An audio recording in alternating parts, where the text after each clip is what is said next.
And oh wow, this thing's actually really quick. We're already live now. All right, good. All right, greetings everyone. Sincerest apologies for all the trouble there. Apparently, StreamYards does not exactly cooperate very well with VPNs, so we're 30 minutes or so behind because we had to literally sit here. Go, can you hear me now?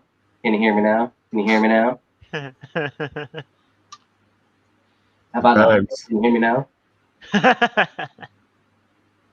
We literally had to sit here doing that for a good minute, and I kept thinking it was my microphone problem, so I had to grab just about everything I had laying around, like these stupid things I use for work, and just in, out, in, out, in, out. And the rest of these poor guys here are like trying to like talk, hey, yo, whoa, wait, can you hear me? Oh my God, we may as well have done an ad for a cell phone commercial. And this is why I switched to the helmets. I'm going to be beating my head against everything.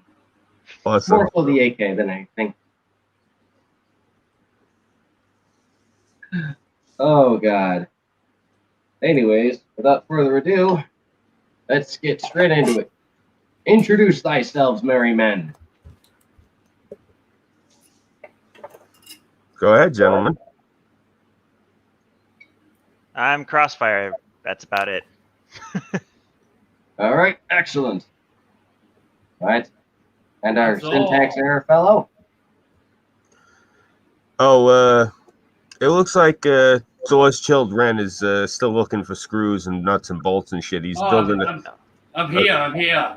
Okay, there he is. Okay. Yes. Awesome. I'm here, but I'm down under. Well, I have something that might help you. You're going to need one of these. Oh, wait. It's illegal over there. Good thing it's just I don't know why I'm here, but I'm here. I'm here Awesome. I'm here in spirit with you guys. Awesome. Down under, hell on earth. It's very hot down here. What's the time difference down there from here? It's around midnight by us. Well, by me anyway. And me. Oh yeah, it's like three in the afternoon. Oh, nice. Nice. I miss being 12 hours ahead of everyone. Hottest part of the day. Oof. Yeah, I can imagine. Who else we got that hopped in? I don't see an avatar. Asbestos, I think, hopped in. Asbestos, greet thyself. All right, then. Guess not. I guess you must be messing with people. Yeah. All right, no worries. All right, Scoob, you got the floor. Well, if you guys have watched this show before, you know who I am. But if you haven't, I'm Scooby331. In case you haven't figured out from the accent, I'm a New Yorker. I'm from downstate New York. I'm not from upstate like my man Crossfire here. And basically, I'm a Trump supporter. That's a bad thing now. Apparently, I'm going to get hunted. Yeah, right. So that's scary. Like, yeah, because I can see the giant flag behind you, Burnside. I'm just saying, like, it's frightening to me that's the world we're in right now. But apparently, that's the world we're in, and we haven't really been doing too much in the past. What was it? Been about a month, because as Burnside can tell you,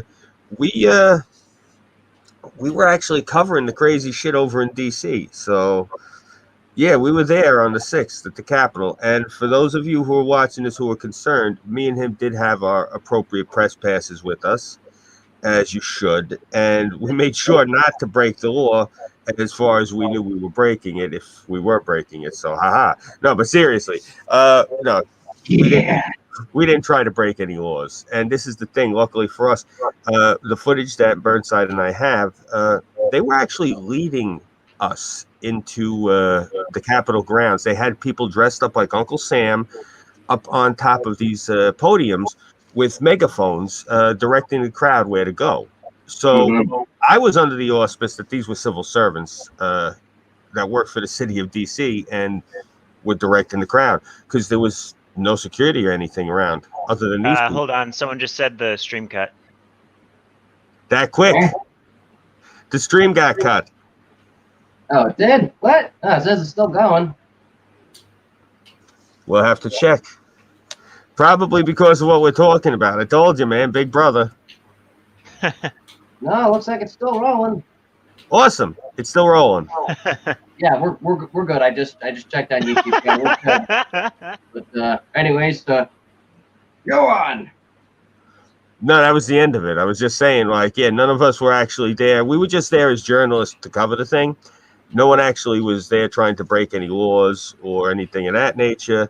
And luckily for us, we got plenty of videotape of these guys. Yeah, come on, come this way, please, move this way, single file. Okay, folks, we need you folks to go in orderly fashion, shit like that. So fuck it. We see people dressed in like a couple $100, if not like at least probably up to $1,000 for this outfit. It was really, it was like Hollywood quality with the nice big fake beard and the hair and everything. And fuck it, the crowds just looked at the guy and was like, okay, he's dressed like Uncle Sam. It's the Capitol building. So everyone did what the guy was telling us. It was really that, because there was no one in an official capacity put there for anything.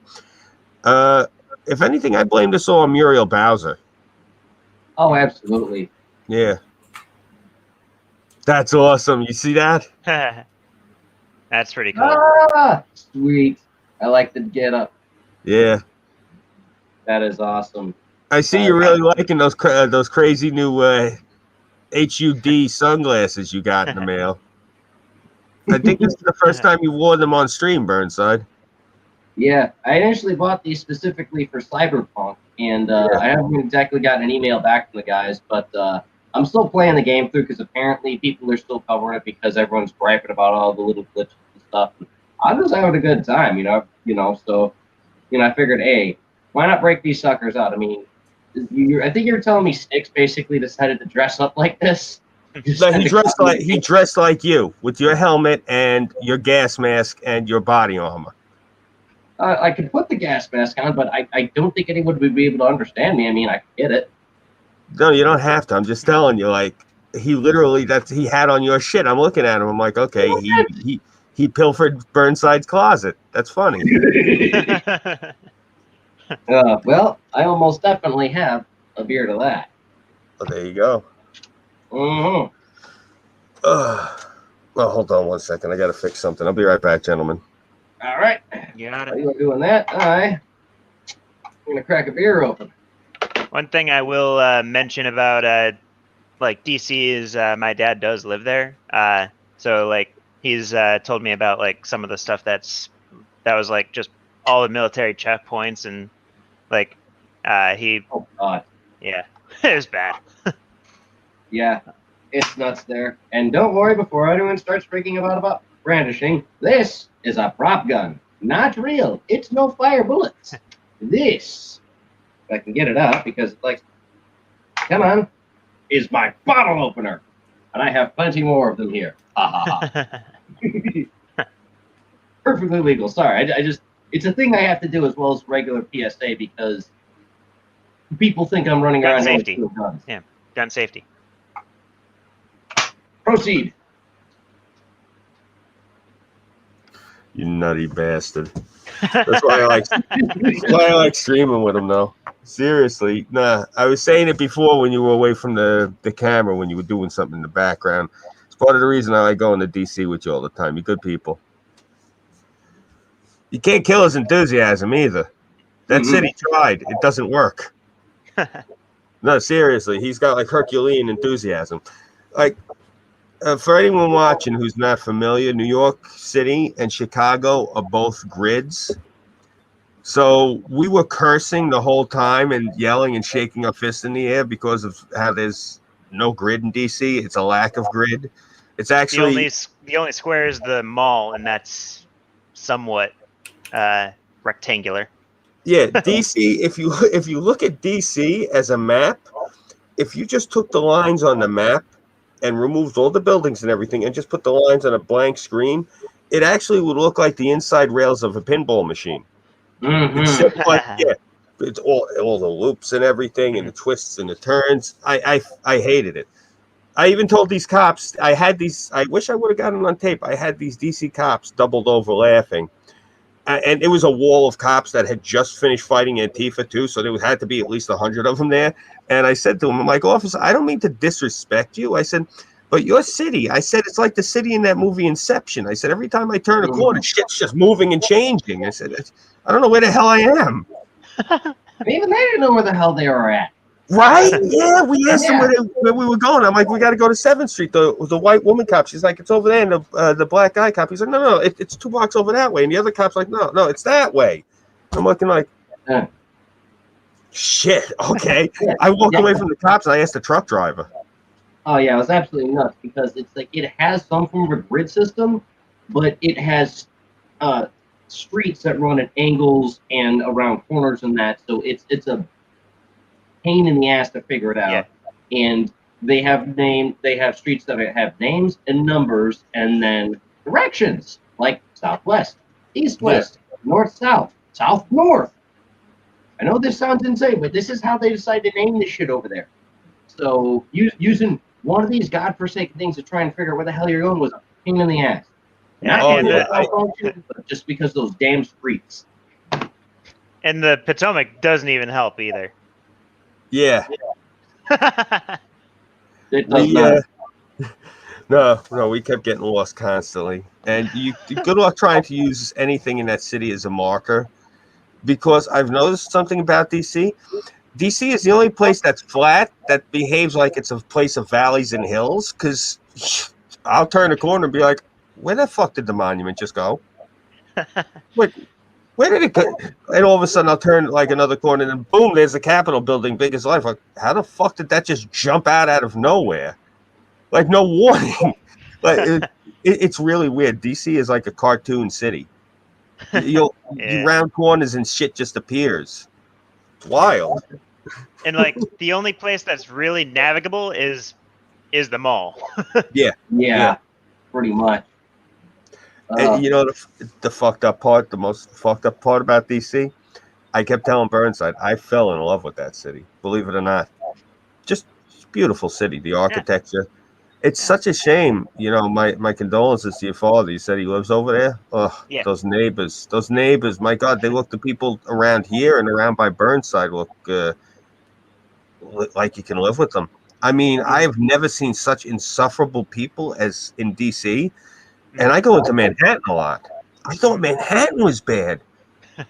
No, not by a long shot. People in DC will actually approach you randomly, not even know who the fuck you are. They will just walk up to you and pontificate.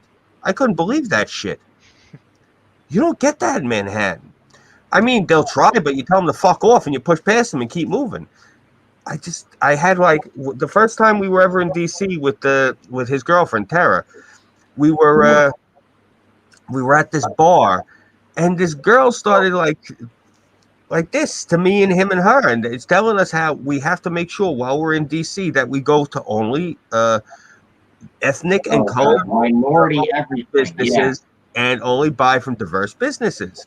So I started laughing, and she got this look on her face, really angry. And apparently, Tara had explained to me they call a girl like this a fag hag. Because she's surrounded by she was surrounded by all gay guys, and it was funny because it was like the gay boogaloo. They were all wearing Hawaiian shirts. So yeah, it was an Antifa bar, by the way. So just to recap, we were in an Antifa bar with a bunch of gay guys wearing Hawaiian shirts and one hot chubby chick that decided to like dress us down. So. Like, you know, she started dressing us down, and I started laughing, and she gets this look on her face, and the one guy is like, honey, just ignore them. They're not going to listen to you anyway. And I'm like, no, look, hon, no, it ain't like that at all. I told her, I said, look, I'm from, you know, Metro New York. I said, I'm from Queens originally, live out now on the island.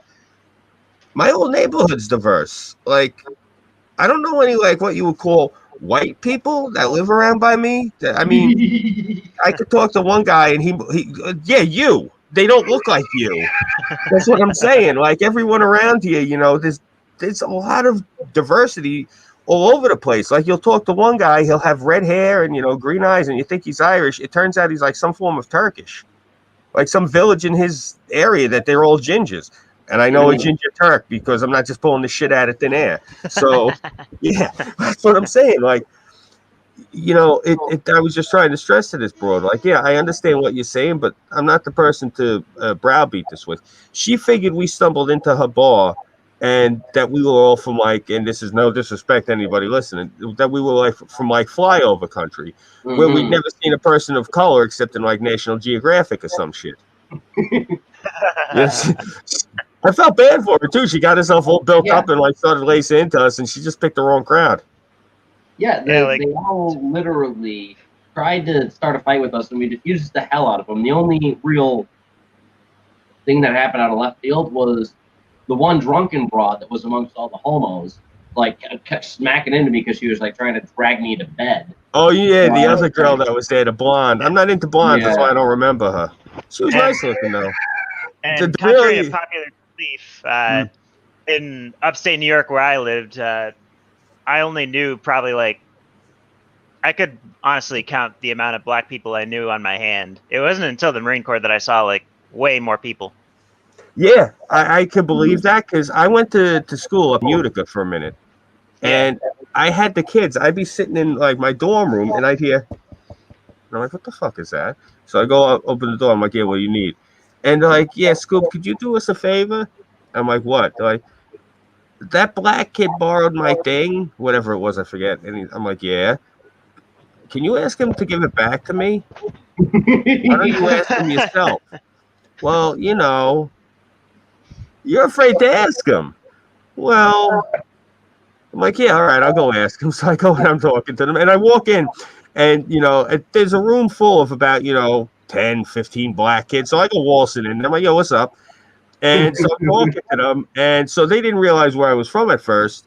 And so, like, one of them asked me, like, well, how come you ain't scared? I'm like, I said, what are you going to do? I said, you're going to come over here and try to fondle my balls?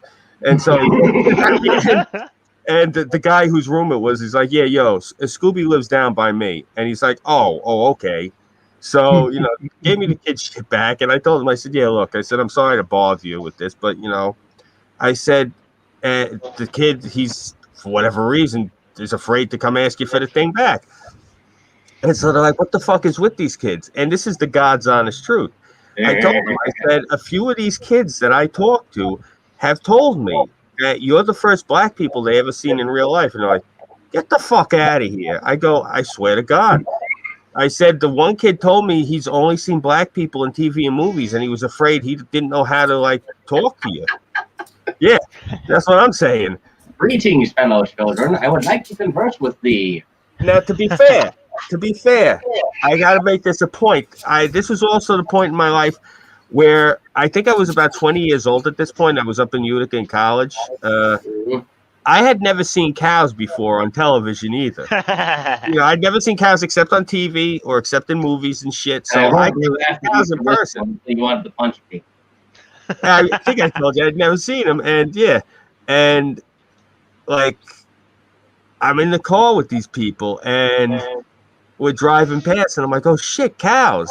I'd never seen cows before in person. And they're looking at me and like, yo, Scooby, you fucking with us? I'm like, no, I'm being dead serious. I've never seen them before. So they're like, yeah, get out, go take a look at them. I'm like, all right. So I get out and I go walking over and I pause. I'm like, holy shit. Everyone was in the car was high. So they all thought this shit was hysterical. So they're like, what's the matter? I'm like, these things are fucking huge. And they're like, how big did you think they were? I'm like, I don't know. I said, about the size of a large dog. And they're like, the size of a large dog? I go, yeah, like a water spaniel or some shit. And they're like, sheep are like that big. I go, really? They go, yeah, how fucking big did you think sheep were? I said, I don't know. I figured you could carry them under your arm like a pillow. They're like, get the fuck out of here. Sheep aren't that small. What the fuck made you think sheep were that small? I said, I don't know. Every time I see them in TV and movies, they look mad small. They're like, tell me you've never seen sheep either. I'm like, nah, I've never seen sheep in person either. I said, where the fuck are there flocks and fields and shit over by me? They're like, all right, well, they said, have you ever seen goats and chickens or anything? I said, oh, yeah. I said, this is the part that got them. I said, if you go into the ethnic neighborhoods by me, I said, you got all these Slavic people. They got goats all over the fucking place. You'll go past their yard. The backyard will only be like 20 by 20. All you hear is, all this like goats and shit running around. And if you go into the Chinese neighborhood, the ghost agent's going to be mad at me for saying this, but this is the truth. Sometimes you get those relatives from the old country, and for whatever reason, fucking Chinese people like to carry chickens around with them. Yeah, so you go up into like parts of Queens and you'll see this old woman and she'll be like yelling like, boy, hey! And all that shit. And she's got like a bag and you hear like clucking because she's got chickens in it. Yeah, wild, Yeah, man. I've only seen like one like good friend of mine have like a chicken coop, and then like my old high school was surrounded by cornfields. Oh, bro, it's great. There's this guy and he lives across from the local grade school by me. And when I tell you his front yard is maybe 40 feet by like 10 feet, so it's big and long. It's almost like a badminton court or something. He's from Poland. This fucking guy has chickens. He put a chicken coop up in his yard, bro. I love it because the town was going ape shit, but he was citing all these different archaic laws, so he was able to put it up and he won. So it's great because now in like part of Metro New York, there's a Polish guy with chickens, and it's great because he's got a rooster. You can hear that fucker across town. Oh my god. Oh, I love it. A lot of people like, I'm not gonna lie. Yeah, like I don't like the artificial diversity that the left is trying to create, but I mean, like when you live by like me, you get some wild shit. Because I remember like my nephew, one time, well, the only time, his snake got out, and my brother-in-law couldn't find the thing, and the El Salvadorians family next door, they were Panamanian. The Panamanian family next door had the fucking snake on a spit, and they were cooking it. Oh god. So my, I guess, kind of crazy story with racism is I was in the Marine Corps. I was stationed in Japan for a little while, and so like one of my pastimes out there, and I definitely do it where I am now if I had time and it wasn't stupid snowy like New York always is. Yeah. Like that is I'm longboarding. very jealous. I didn't get any goddamn snow this year in Chicago. All you assholes took the snow. And I told you moved to upstate New York. But anyway, because I want the real one. You me and my guys buddies really were longboarding, and we'd just gotten out of one of the bases, and we were leaving, and there was this massive anti-American military protest, and it was the most awkward thing to walk through because it was so packed we couldn't ride our boards through. So we literally just hung our boards on our backpacks and just walked through, and it was like all these anti-America signs and people talking in Japanese, and it was like, what? This is awkward.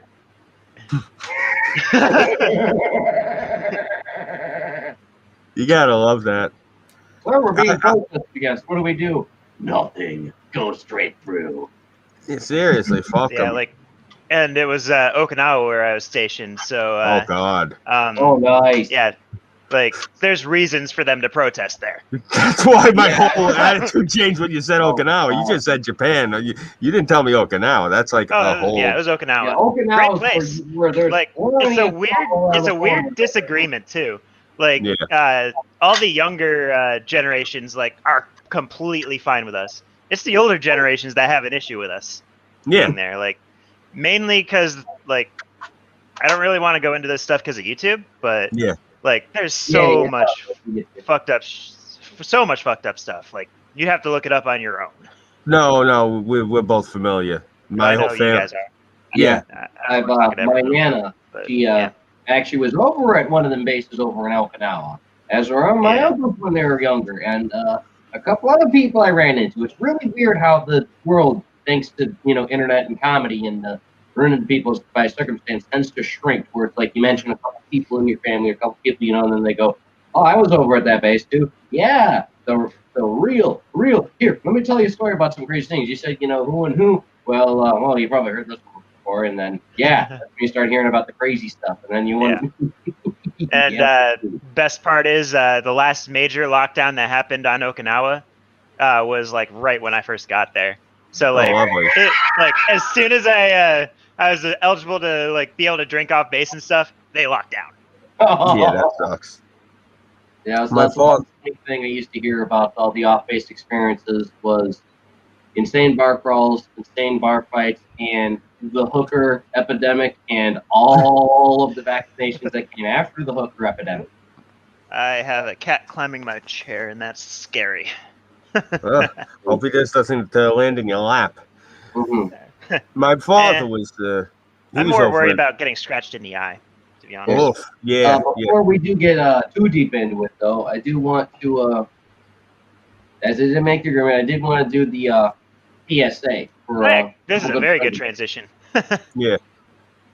Yeah. Well, I figured I'm already on my second one here. You guys know I can be a little bit of an animal, and I didn't want to kill too much of the fun before we do this. But I did promise to do it. I did talk to our good buddy about it. And the whole reason we'll do this PSA on drunk driving is very simple. Particularly, I remember this because you mentioned the lockdowns, and that was particularly why this became more of a thing. Yes. Because under normal circumstances, when people aren't too stressed, when people are able to really go to and fro as they please, and they're able to get to the bar, like if you're in a neighborhood like Scuba and I, you've got about 10 around you can walk to. Now, when you're in a lockdown, regrettably, that makes things much more difficult. You have to go miles and miles to even find one to go ahead and drink at if you want to go to, and maybe be lucky if there's one to be open.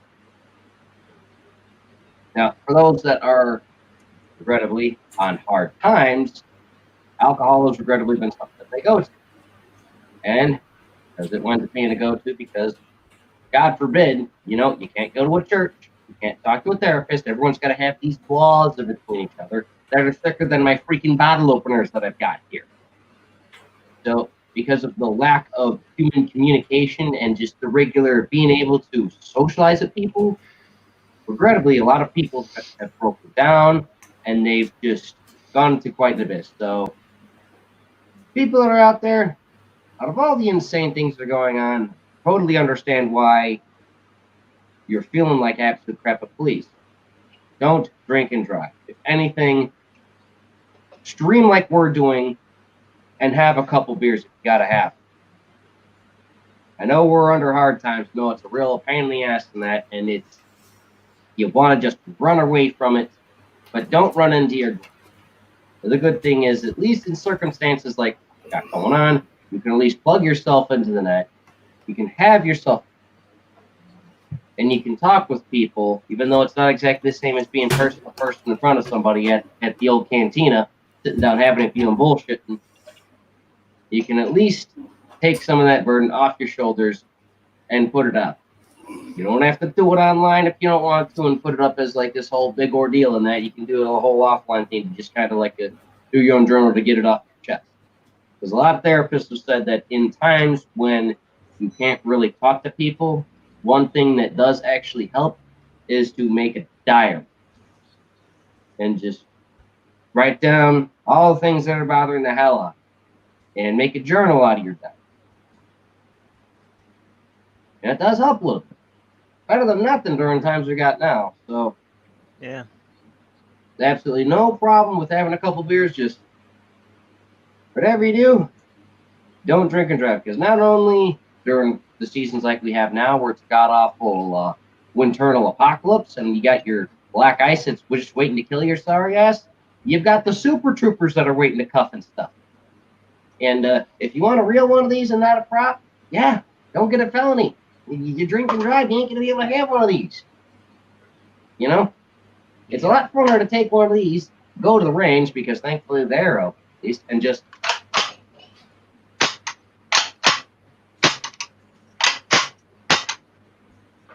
because it's ironically a really good stress. So please, on behalf of Chaos Reloaded and everyone here, don't drink and drive. Try and at least do something productive with yourself. And we're past that one. Mission accomplished. Oh. Yeah, drinking and driving's just terrible. Like it fucks over like in the military, it fucks over a unit very fast. Like it fucks over in the military. Oh shit! I thought you guys could drive tanks and shit. Drink and drive is still a problem. It is, yeah. Yeah. In my last unit, we had, or in my final unit before I got out, we had a Marine who had gotten into, or like who'd been caught drinking and driving, like got demoted. At least, no, he kept his rank actually. Like he was very lucky, and like overall, like he was a bit of a troublemaker, and like, but he had a good attitude and seemed to genuinely want to change. But like literally, and that was right before I showed up. But he was someone I knew from the schoolhouse, so like I knew him before, and he has really poor judgment. But that's another story. But Right. he and actually during that time he drank underage, or was he was either drinking underage or providing underage, and that's another story. Oh God! Yeah. Providing underage is where they really get you, Yep. because Especially in the Marine Corps. But anyway, that first incident happened, and that caused a very big thing in that unit right before I got there. Like lockdowns, restrictions, fun stuff. And then like maybe 6 months later, I don't know the exact time frame on it. He got drunk, got in a car, drove with someone else in the car, was Oh driving. He actually got into an accident with another car. no! Yeah. And That's terrible. I think the people in the other car got injured. And the other girl, also someone from the schoolhouse who has very terrible judgment. Like, also, like, she didn't nearly die, but like, she was at least like fine enough. Well, at least you didn't but, kick yeah. the bucket. I mean, that is a Yeah, neither of them died, but it was still a bad accident, and it hit the unit hard with restrictions and things like that. Jesus. Yeah. Yeah. Like the general story I'm trying to say is like it does affect everyone. Like your choices affect everyone. Yeah, I had no idea that it was the thing in the military. Jesus, that's scary. Oh yeah, it's a real problem. Like I definitely recommend looking up the stats. I'll do that at some point. Like I'll do that. My cat's being naughty.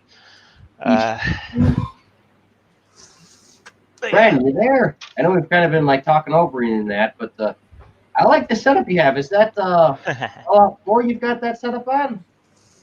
I think he still might be away from his keyboard. Okay. So if anything, I'll come back to him. Yeah, I'm looking up that drunk driving stat if I can.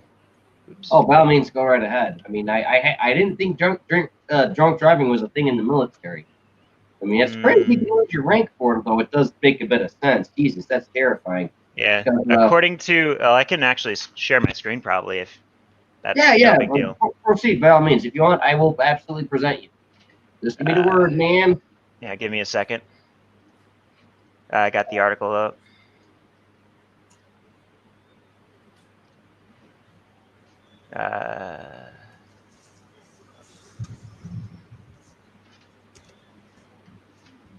I'll just share the screen. Can you guys see it? Yep. You're All good. right, yeah. This is just general drinking, but you can only this is just general drinking for like statistics. Yeah.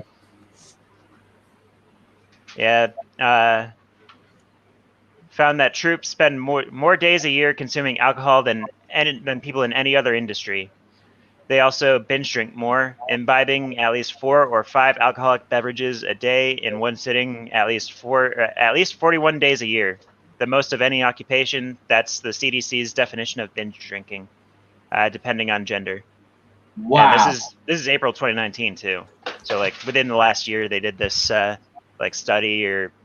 Yeah. So the Marine Corps basically has about a This is just the military. I shit. don't know if it's like broken up in this article or not, but wouldn't be surprised. Oh yeah. Percentage of these behaviors was highest in the Marine Corps. Drinking results in negative consequences like risky behavior, missed work days, or serious personal problems. Air Force has lowest. Yeah, costs a lot of money and loss in a lot of work days. I imagine it's expensive. 68% of active duty troops said they perceived the military culture of being supportive of drinking, and 42% said their supervisor doesn't discourage alcohol use. Like, I love I am thankful for my time in the military, but like leadership is definitely an issue I've had with the military. But yeah, that just shows the kind of leadership that like you kind of see in the military. Okay, I'm back. What did I miss? Hope I didn't miss anything good. PSA and real facts. Yeah, we did a PSA on drinking and driving because last year, because of the lockdowns, quite a lot of people have actually had trouble with losing people or having people get incarcerated due to drinking and driving. Yeah, well, I don't drink, but you know, I just came back from, you know, having a hit of the old what do you call it? Homebrew vape. Oh, there you potion. Hmm. Speaking of Special concoction I made up myself. Ooh, fun. Nice. Yeah, it's just reefer for me. Yeah, I don't smoke. Yeah. I don't smoke or vape. I used to drink a lot more in the military, for obvious reason. I didn't go like stupid at all. Like there was only really one time where I went stupid drunk. I wasn't blackout, but I got stupid drunk. Ooh. Yeah. Like I got back and my buddy said I nearly died because of my own stupid God. decisions. Scoob, the last time we were hanging out in DC and the last time I was hanging out over your house for Thanksgiving was the 2 times I got recently ungodly plastered. Yeah. Off of this shit. Some Applejack hooch. Oh, yeah. Yeah, Yeah. tell them about that terrible beer that we bought. Yeah. I don't drink as much as I used to. Like ever since that day where I got stupid drunk, I hardly ever like drink more than just like a beer or two.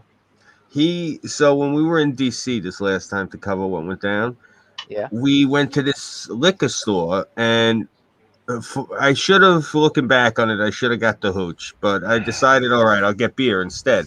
So instead of getting liquor, you know, I grabbed a 6er of Sam Adams. I'm like, all right, you know, figure fuck it, we'll get dinner. I'm not usually a drinker. I only drink when I mourn, but figure fuck it. I'll get a 6-pack. I'll have a beer with, you know, dinner. I go to have this fucking beer. It's skunked. What happened was they sold us a Sam Adams that had been on the shelf since like August. Hell yeah! It tasted like a fucking tuna sandwich. It was supposed to be. I'm guessing it was a lager too. It was like the citrus blend. It was the porch rocker, and it tasted like a tuna melt. And so I'm like, I'm not drinking this thing, and I put it back. We ran out of beer the next night. This fucking guy drank 2 or 3 of them. God. Like it was nothing. He muscled through them. I woke up the next day. I'm looking at the empty bottle, like just like a look of horror on my face. I'm like, because he muscled, bro. Right hand to God, this thing tasted like not a bad tuna sandwich, but who the fuck wants a tuna sandwich flavored beer? And drank it like it was nothing. I couldn't believe it. Well, bro, I swear to God, I wish I had Burnside's stomach. He has got the cast iron of cast iron stomachs. We went and got Thai food the night before, right? And this shit was ice fucking cold. So he decides, well, fuck it. I'll just have this coconut ginger and chicken soup ice cold and fucking pounds it down like a shot. I'm like, just awestruck watching him. I love how he went from drink responsibly before you drive to talking about drunk stories. Well, we weren't driving. We were in we were stationary in this single place. And the thing of it is, true. Yeah, always have a plan. Always have a plan. Yeah, that what was amazes the reason why we decided that we were going to do all this insane stuff is we weren't going anywhere. We couldn't go anywhere.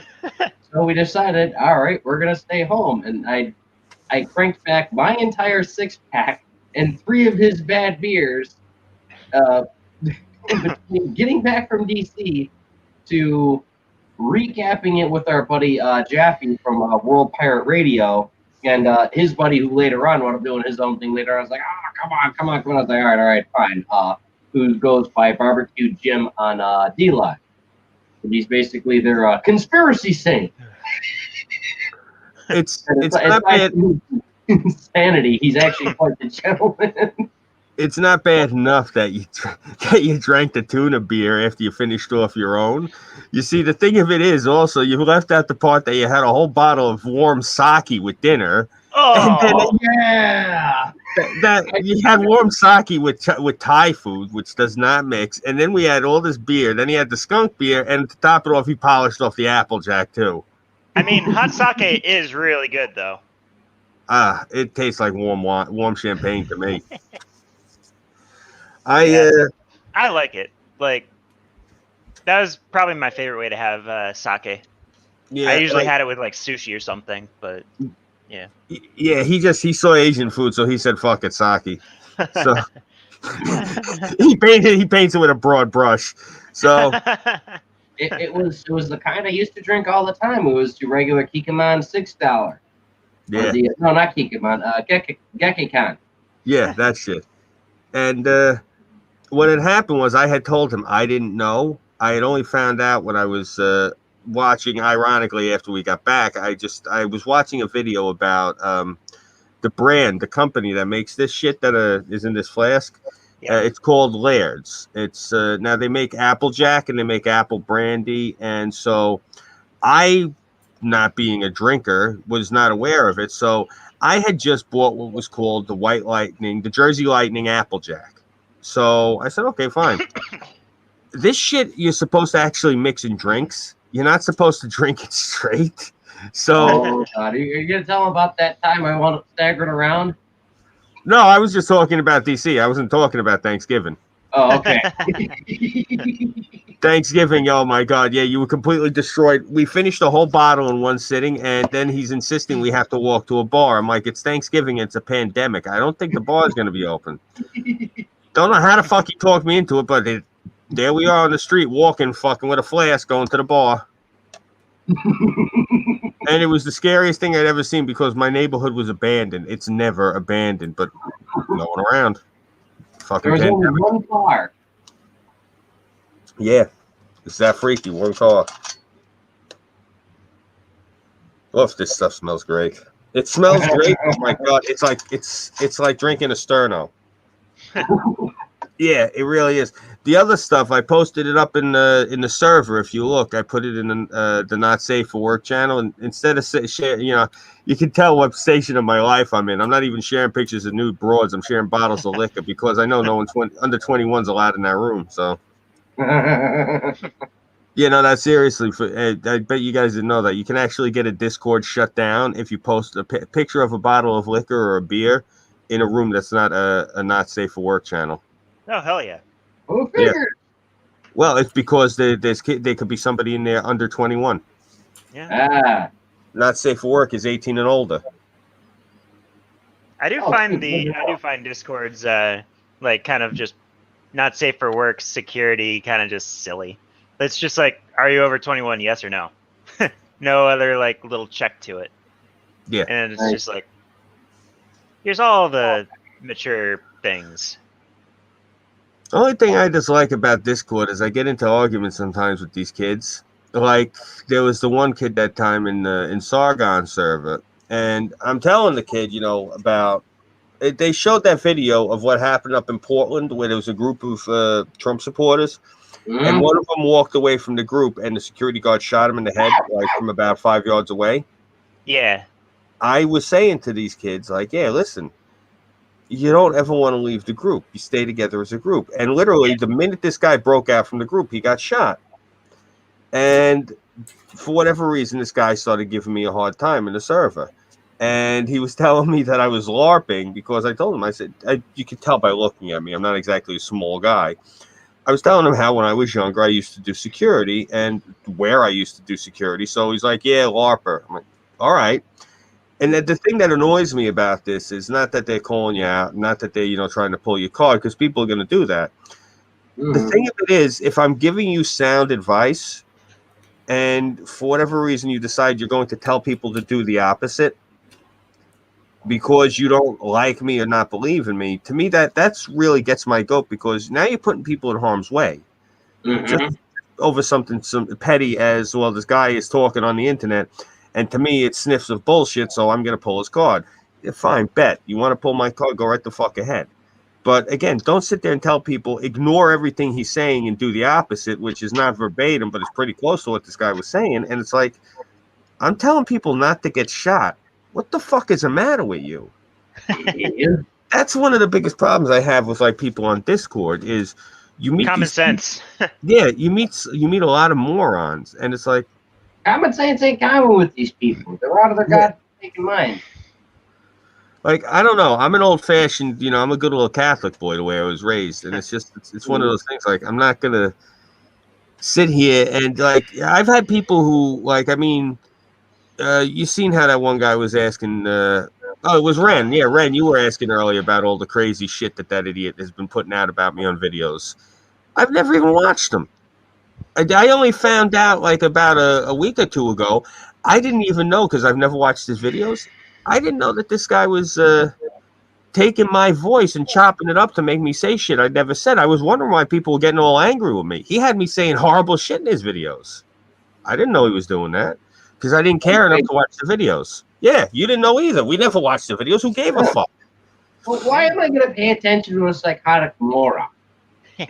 Well, that's what I'm trying to drive at. Long story short is these kids, and I say kids, a lot of them are college age, 30 and under, They're and probably going to be closer to my age. Yeah. 26. Right. Yeah, that's what I'm saying. So I say kids. I'm not trying to be disrespectful when I say that. For anyone like younger, yeah. It's because I'm gonna be 42, and yeah. I mean, for God's sake, I got friends who got some of my friends have kids that are close to you guys in age. So it's just like I don't mean it as a disrespect when I say that, but like I talk to some of these younger people, and like even if I got a beef with somebody, I'm not going to sit there and, say hurtful shit just to spite them. It's, you don't do shit like that. Like, you got to beef with somebody. Other people just to get to the guy you don't like. That's nonsense. Just take the director out. Tell him to go fuck himself and tell the other people to do what is proper. Yeah. Anytime I'm like in some kind of like debate or argument, I'm just like, I assume you're younger than me, because like, in most cases on a Discord, like 26 is going to be like old as shit compared to everyone else. But hold on, I have ground coffee and my cat's going after it. Oh God, that's going to turn into a mess. Yeah, Good. she already destroyed my apartment over like potting soil. That was fun. Jesus. Oh, I got a little kitten. She literally gets into godforsakenly everything.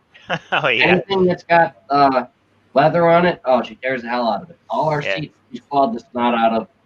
And this cat, she chases after anything. Yeah, this little baby's a kitten. I had to get her out of my bed because she was underneath my bed, and I was trying to get to this thing. So I had to move her out of the way so that I could actually get to the case that I have this thing and the rest of my paintballs. So I tossed her out of there. I shoo her away. She starts chasing after a ball of dust. Ball of dust. This little kitten. She's about like yay big, Nurgle. About yay big. If you're in the Rome server, you'll see the pictures I put up. Very small. I know you've seen mine too. Like I post them all the time because I'm asked to. But yeah, I was just sitting there like, what the hell? It's in the middle of the night. My mother's doing the sewing and all that. I'm trying to get this all set up, and the cat's chasing after a ball of nothingness. You have springs. You have cat toys, like the regular stuffed mice and things of that nature. And she's got, I kid you not, this cat chases after bottle cap. She loves bottle cap. She's a Fallout cat. Chase after bottle cap.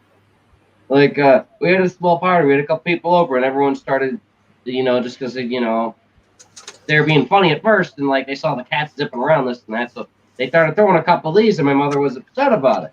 The next thing you know, here comes Nurgle. Blah, blah, blah, blah, blah. runs into the front room where two people are at, and hey, little cat, and cat starts chasing after bottle caps. It becomes a thing every time someone comes to the house and they have themselves a kegger. They throw the bottle caps to the cats. Oh yeah. For me, she has all these different toys and things to climb on. The thing she loves most in my room, or the things she loves most in my room, are the pens and the like plastic silverware for when I like don't feel like cleaning dishes. Because my apartment came with a free dishwasher. Me. Cool. So yeah, like Dishwasher is good. yeah, any like plastic silverware or pen that I pull out to use for myself, cat's already going nuts over it. And once she has one in her mouth, she walks away with pride. Oh, that's so cute. Yeah.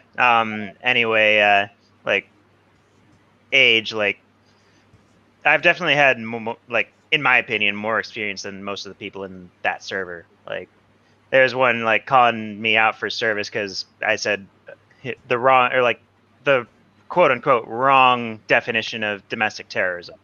Ooh. And I was like, yeah, fuck off. Brad, I dig the meme you posted up.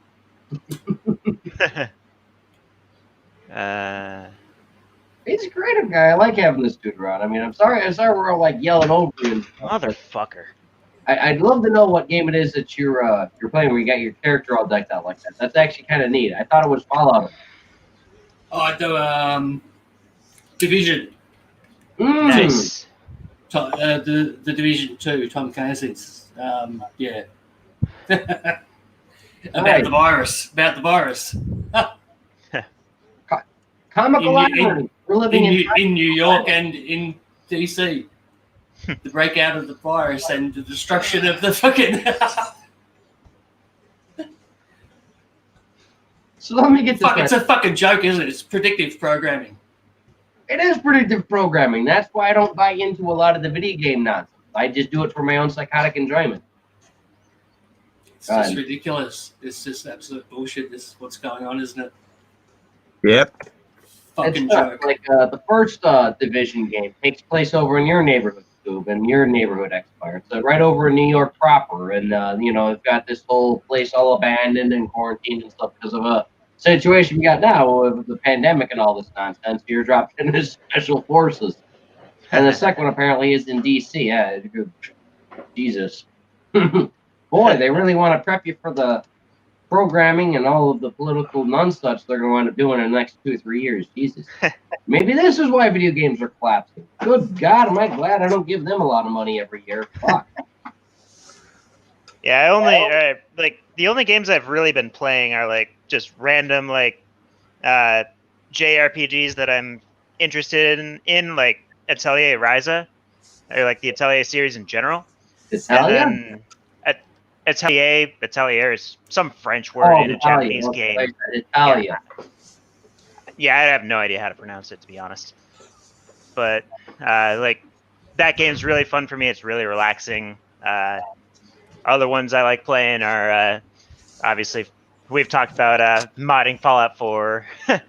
Always a fun time. I have not found I have not looked on Nexus, so. If you happen to find a custom flag thing of some kind, let me know, because it's years ago when it was kind of getting near to be the end thing. I wanted to do my own Gene Simmons style selfless self-promotion, self-inflagellation, whatever you want to call it, selfish a-hole type of Fallout 4 stream, where basically I'm overtaking the Minutemen as my IRL self more or less. So I'm like, all right. We agree, and then I'm gonna be all anarchy, and put up all my propaganda all over the place, and put my flags all over and stuff. Yeah. The Minutemen run is really fun, though, in my opinion. Like those mortars are amazing. I did have fun with their artillery. The only thing that was a bit of a pain was that you didn't get too good a range. You're too far away from your base that you have set up at either of the building points, and the flares are completely useless. Yeah, I've found no use for the flares. The flares are shitty. I only like the artillery, and Yeah. like that. Like you gotta like the range is kind of weird, but like set up like 8 in different places around the map. You have basic overlap. Like the only place that's really hard to get into is the glowing sea, and that's it. Like it's basically anywhere that's not the glowing sea you can just bomb the shit out of. Well, I did have some fun in the glowing sea. I did some running around on that. I didn't bother trying to bomb it or anything. Yeah. Decent nonetheless. I think artillery in the glowing sea would make it not as like kind of like the experience that it is, you know. No, Overall, place already bombed to hell. I mean, what's the difference if you put a couple more holes in the place? for me, I think it's kind of just that constant rad storm and like the idea that it's supposed to be like almost like just a place that's like saying don't come in. Oh, yeah. Like, the one thing I liked is by the time I got to be there, I was about level 60, and at that point in time, I pretty much had most of my perks and everything. Yeah. And one fun thing that I did, which is kind of comical that I'm bringing this out as a prop weapon and a bottle opener, is I actually had the splatter cannon. Oh. And I was able to, within a couple of shots, just annihilate everything. For me, like, all right, cool, yeah. So I ran it. Hey, apparently we're on YouTube recommended. I ran into so many of those legendary radioactive or glowing death claws, and I just whipped out the splatter cannon. I had the drum mag with crazy extensions on it. And I basically an RPK. And within a couple shots, I just leveled one of them. Henrik. Ah, he has risen. Just in time too, because the prolific assailants have finally discovered that we exist again. Woo! So you're and I'm gonna let them do as they do. I'm not really gonna worry about it. Do as the Romans do. Exactly, because this is Rome. They're the people of the Roman server. Anyone outside of that, I really don't give a good godforsaken damn about. I will drink thy beer and play with thy prop AK and socialize with thy friends, and that's about it. Sounds like a good time. Oh yeah, I'm gonna give them their, cafoodles just because. Oh yeah, heads up, don't bother with them. I call it a Troll-A-Thon for a reason.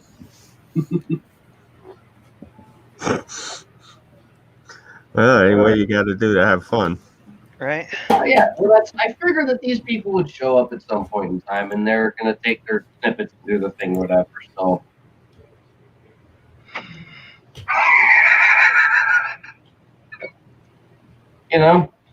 Yep. Oh, what, you mean we got losers in the chat already? Oh, we got plenty. I mean, because when I put Troll-A-Thon in there, I was sort of hoping that people from the Rome server would hop in and they'd be wanting to be comical a-holes like they normally are. Regrettably, that didn't happen, so I was like, well, the off case you don't get people from Rome, I'm sure we'll get the opposition. And lo and behold, in comes the opposition. Indeed, my good friend, indeed. They're not really opposition. They're just a bunch of sick assholes. Like, it's one sick weirdo and he's a stalker, and the rest of them, these are like his hangers-on. They're like Renfield and Dracula, except he's not like Dracula. He's more like Oscar the Grouch, except if you dip him in Nair. So yeah, if you dipped Oscar the Grouch in Nair and he had nothing left but his unibrow, that's basically what I got stalking me. And he has these freaks that listen to him and they do whatever he wants. And these his little posse. Exactly. His pussy posse. There you go. Yeah. So these morons, they have nothing better to do with their lives. Like, oh, Scooby's streaming. Oh, let's go fuck with him. I mean, yeah, seriously. I mean, they really need to get lives. I feel bad for them.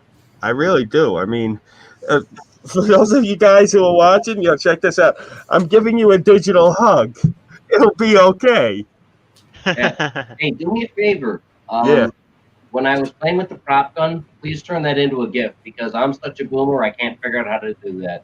But I literally wanted to put the green screen up and sit there and literally make a GIF of just sitting there because I'm not satisfied with the GIFs that are out right now that I have access to. Just going, just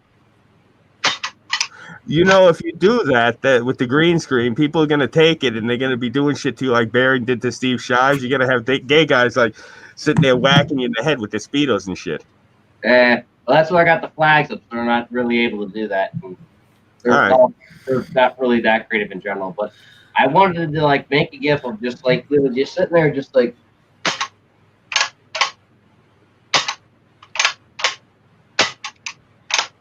And then you reload. Because I was like, this seems all right, Because normally when I'm like sending what I'm doing distract my at cat the range. quick. Oh shoot! Did I talk over you? Go right ahead. Oh no, I was just my cat's like Meow. Oh no. Oh good. That toy. I thought a toy almost went under the fridge. Uh, Yeah, it looked like she was gonna start wreaking havoc, so I had to try and distract her. Oh, I feel that's why I usually lock my cats out of my room before I do all the entire setup. Yeah, I don't have that luxury. I have a studio apartment. Oh, geez. I've got a regular old house. Nonetheless, though, enough of the blithering idiots that are begging for attention. Let's get back to the good old fun and games. Yes, the important things. Oh, absolutely, of course. Like Now, see, spin. Awako AK Bar has joined us. Many Kalashnikovs be upon you. Oh, going back onto the alcohol topic, along with guns, there is actually there's a very interesting story I just remembered. The guy, like Kalashnikov, who made the AK-47, apparently has a vodka line. He does, but Kyle has his own vodka line as well as his own AK line. Yeah, it's because what happened was so when the Soviet Union collapsed, he had the patents that he had belonged to the state, so they no longer really existed and they didn't belong to him. So someone was or some alcohol company was just like, hey, we can put your name on some vodka. How does that sound? So they did. I was wondering how that happened because I never heard of him once trying to distill anything. I've only heard of his military record. Yeah. Kalashnikov only, as far as I know, developed the rifles and stuff.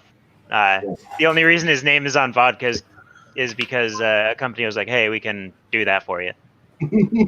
That's awesome. Many rubles. Just sign on paper to put on bottle. Yes? Okay, we do this. I hope it's good vodka at least. I had it in my college class, for Soviet history. The teacher I had actually had a bottle from it, and he seemed to say it was good. And they actually have collector's edition bottles and stuff for the vodka that's shaped like an AK-47. Scoob sent me one of those decanters that was shaped that way, and I was like, if I had $100 to blow right now, I would buy one of those.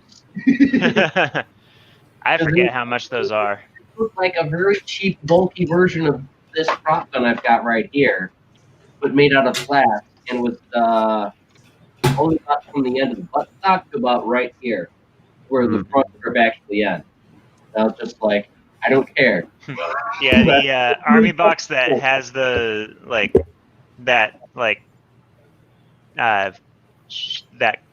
AK shape.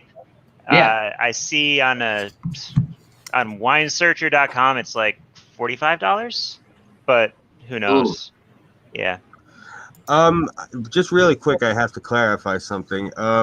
This imbecile in the chat who is into pegging And I'm not saying that being colorful either. I mean, from what I understand, somebody told me he's actually got something that looks like a woodchuck that his partner uses on him.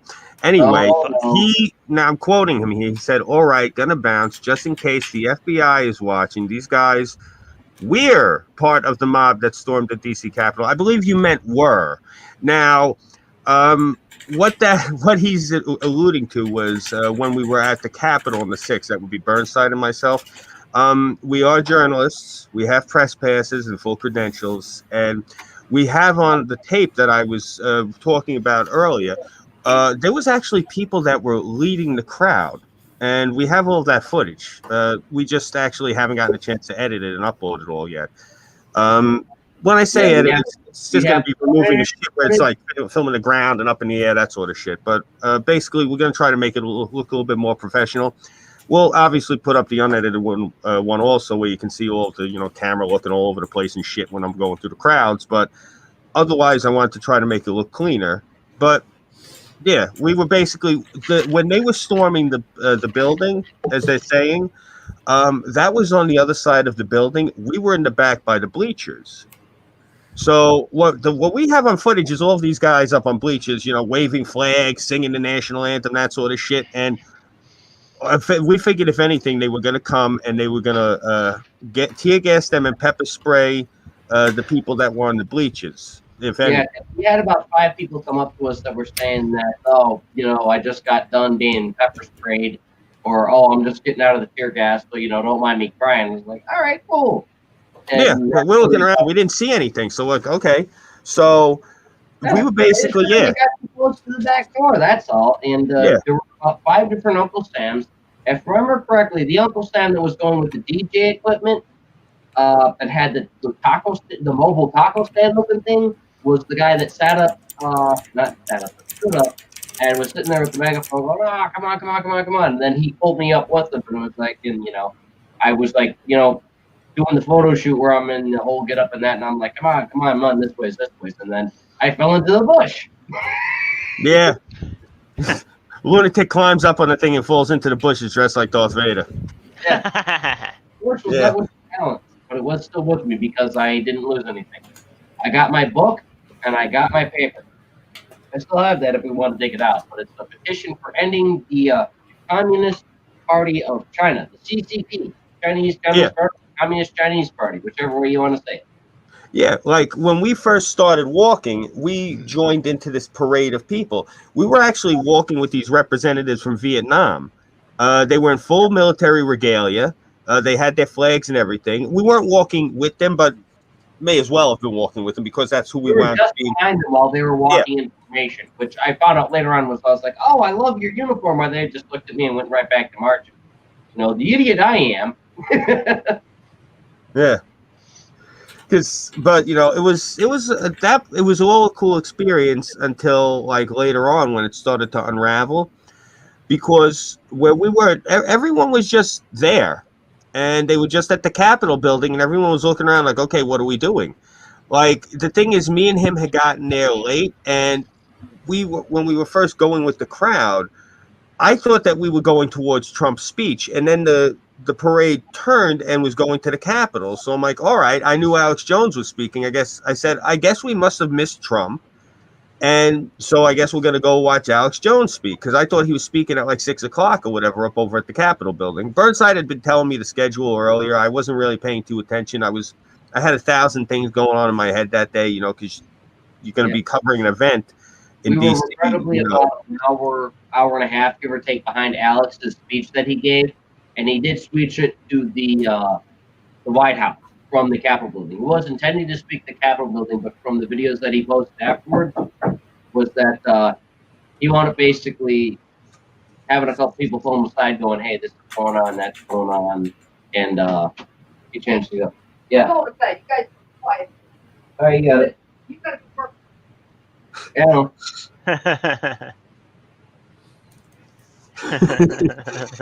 Yeah. Somebody had been asking if we were, because I just looked really quick at the comments. Somebody had asked if we still trust Q's plan. I had never really heard any of this Q shit till I was over in DC. Like, I don't look at chat rooms and boards and that sort of thing. Like, I don't know how to read the chan boards. I'm sorry. I guess you guys call people like me a boomer. Whatever. Okay, I boomer. don't know how to use Reddit. I don't know how to use 4chan. So I'm basically like one of the guys we used to stream with before he went completely off the spool. He used to say Scooby's like a peg on the ladder above a Luddite. I don't appreciate that, but he's not exactly 100% wrong. You know, I'm not exactly Mr. Techno savvy here. So I had no idea what this Q shit was. And then I'm listening to these guys, some of these Q people talking at the Capitol. I'm like, holy shit, these guys are crazy. Like, wow, like up in the stratosphere type nutty. You know, and I'm just sitting there like, okay, well, I'm listening to them. And It was that was all the first.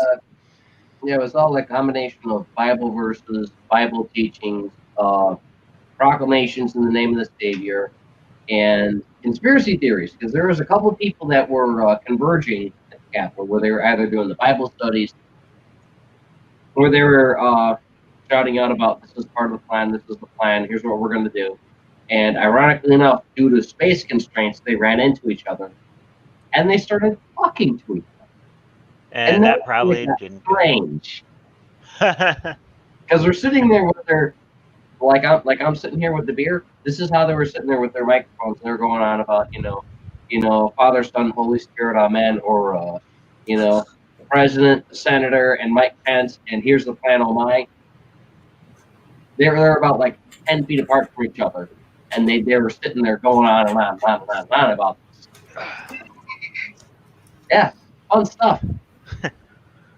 Yeah. Also, a lot of like the stuff that was happening that day, we were finding out on the ground as we were going. Like, we had gotten a call from Tara back. She was in Florida. She hit us up when we were about to leave to let us know that the thing with Georgia and Arizona actually worked, and the Democrats were able to steal both houses. So we left. We found that out the minute we were leaving. So we were like numb from that shocking news. And then as we're marching in the rally, like the minute we got to the parade and we started marching, the minute we started marching, somebody came up to us. I think either Burnside has it on film or I have it on film. He comes up to me just out of nowhere and he's like, Mike Pence sold us out. Yeah. So I'm like, yeah. So I was pretty much like really distracted walking. Like, I was like, because I got all this shit reeling through my head, like, oh, fuck. And I'm looking around at everyone marching. They don't even realize what I knew what that meant. I'm like, okay, we just lost the country. Like, not even lost the election. I'm like, holy shit, the thing with the two houses came out of left field. I thought they had just stolen the presidency. The fact that they stole both houses and the presidency, I'm like every crazy shit thing that Alex Jones has been saying over the past, 20 years just came to fruition. Oh, my God. Ice water just, boom, hit me in the stomach. I was like this. Like, I wasn't too familiar with Alex Jones until I started talking to Burnside, because Burnside's really well versed in InfoWars. Mm-hmm. So I had remembered him from when I was younger, and I just knew him as the crazy guy in Texas that my father would listen to and curse in Sicilian and like shake his fist at the TV. So I don't speak Sicilian, so I had no idea what the hell the old man was saying, but it sounded really choice. So, bro, he was Sicilian. He wasn't from fucking Uganda. That's not how we talk. But well, neither of them are white, so. Oh, get bent. Yeah, honestly, I was kind of just like, I'm expecting all of this to just go to Biden or go to the Democrats or whatever. Like, it was just kind of like where the cards seem to be falling. Like, yeah, I'm one of those people that's like, whether the election was legitimate or not, like, it was still like the idea of like the hatred of Trump being like more powerful than the amount of people that are like, at least like more amplified than the amount of people that like actually like Trump or like least like tolerated him. Yeah, well, I think a lot of it is also My mother was telling me that I think she said at least 3 states now are trying desperately to do their own recounts because of everything that's happening with Biden. So Yeah. yeah, it's funny. I mean, the whole buyer's remorse. I mean, Yeah. the On the buyer's remorse as well, like with the, I did look into it a little bit, and I asked my mom, who's a paralegal for a hospital, so she knows this more than anyone. With the like the EpiPen, like the epinephrine and the like the drug discounts, that whole rule that like that was basically a freeze across all the like alphabet like departments, like federal departments, and so like that actually kind of saved her job because there were so many different kind of rules coming up for what she does in the hospital, and she's basically one of the people that has to deal with all those new like law changes or rule changes, at least when it comes to HHS and all that. So the freeze, like it's a actual freeze, like they're stopping it so that they can review it. So like whether that like discount stays or not, then like that's on Biden. It's literally just stopping it so that it like delaying the start of that new rule or whatever. If that makes sense. it does. Like, yeah. So like there's a little more to the stories than there actually seems to be. You know what I mean? Mm-hmm. So because I see people like kind of complaining about that, and it's like, just wait and figure it out first. Yeah, like my biggest thing right now, like going with the whole thing with the elections, and I mean, to me, it seems obvious. It's been stolen because Yeah. there's too much shit that's been going on that it's been stolen. That's part of the reason. Like, I don't like that people are trying to compare it to the same as 2016. Because let's be completely honest here. With Hillary Clinton, she did not do anything. She did not campaign. Neither And did Biden. that was what I was going to get at. Everyone was pointing in and laughing, and I was getting nervous. I'm like, no, they're not literally going to just throw this man away like this. And this is the thing, when they weren't like putting his like he wasn't doing any appearances, and they weren't putting in half of the friggin' effort that they put in with Hillary Clinton. They spent a lot of money on Hillary. Yeah. And like all you saw was just like the Hunter Biden laptop stuff happened, and then basically everything shut down. yeah. And you didn't see any advertising for him. He did no campaigning.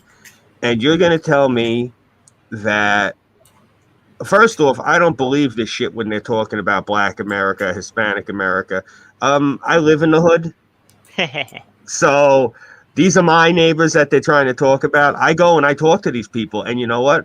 I have not heard one person yet say fuck Trump to me. I mean, I can tell those people. You can usually tell them right away. You know, you'll see people, and this doesn't matter what race, religion, creed, or color you are. You can usually spot somebody who's a belligerent asshole from a mile away if you know how to spot the signs. So people like that, I wouldn't talk to. Close my door, would you? But other people, yeah, I talk to them. If I could tell that they weren't some sour dickhead, I go and I talk to them about the president, and I never got anything negative from them. They were all telling me the same thing. They like how the economy was doing. And you got to remember, my neighborhood, like, yes, there's a large Spanish community, but that Spanish community is the one where MS-13 chopped those little girls up. So they loved the president because the president was trying to get MS-13 out of their neighborhood. We don't have the problem like in the rest of the country with the illegals. Like, what it is the people in the Spanish communities around here want to get the illegals the fuck up out of there because they're killing them. Like, you get the gangbangers with like the tattoos on their faces and shit of skulls and like, yeah, you get guys like that. So they don't want that there. So they love the president. Yeah, I haven't been really like in dangerous American cities or even really Japanese cities, but like in the Marine Corps, like it always didn't hurt to have a friend with you wherever you went. You want the outsider's opinion? You want the outsider's viewpoint? Who? I think the whole thing. I think it's so corrupt. I think it's like a big theater, and they're all in on it. Yeah. They're all just. Oh yeah, it is fucking- corrupt. And honestly, I'm just like, let him Like do whatever they want. Let them fuck up. I watched David Let Knight. them fight. You know David Knight. Mm-hmm. I see. I sort of watch a lot of him. I sort of follow him a bit more. So I know, I think you know the Trump is just Operation Warp Speed. Like what the fuck? Oh, what with the vaccination? Yeah. Yeah. He's a businessman. He does branding. Exactly. He's a businessman, and that's the only difference to the Trump New World Order or the Biden New World Order. Well, with Trump, it was more like a going back to an old style. Yeah. It's I'm old not a- world order.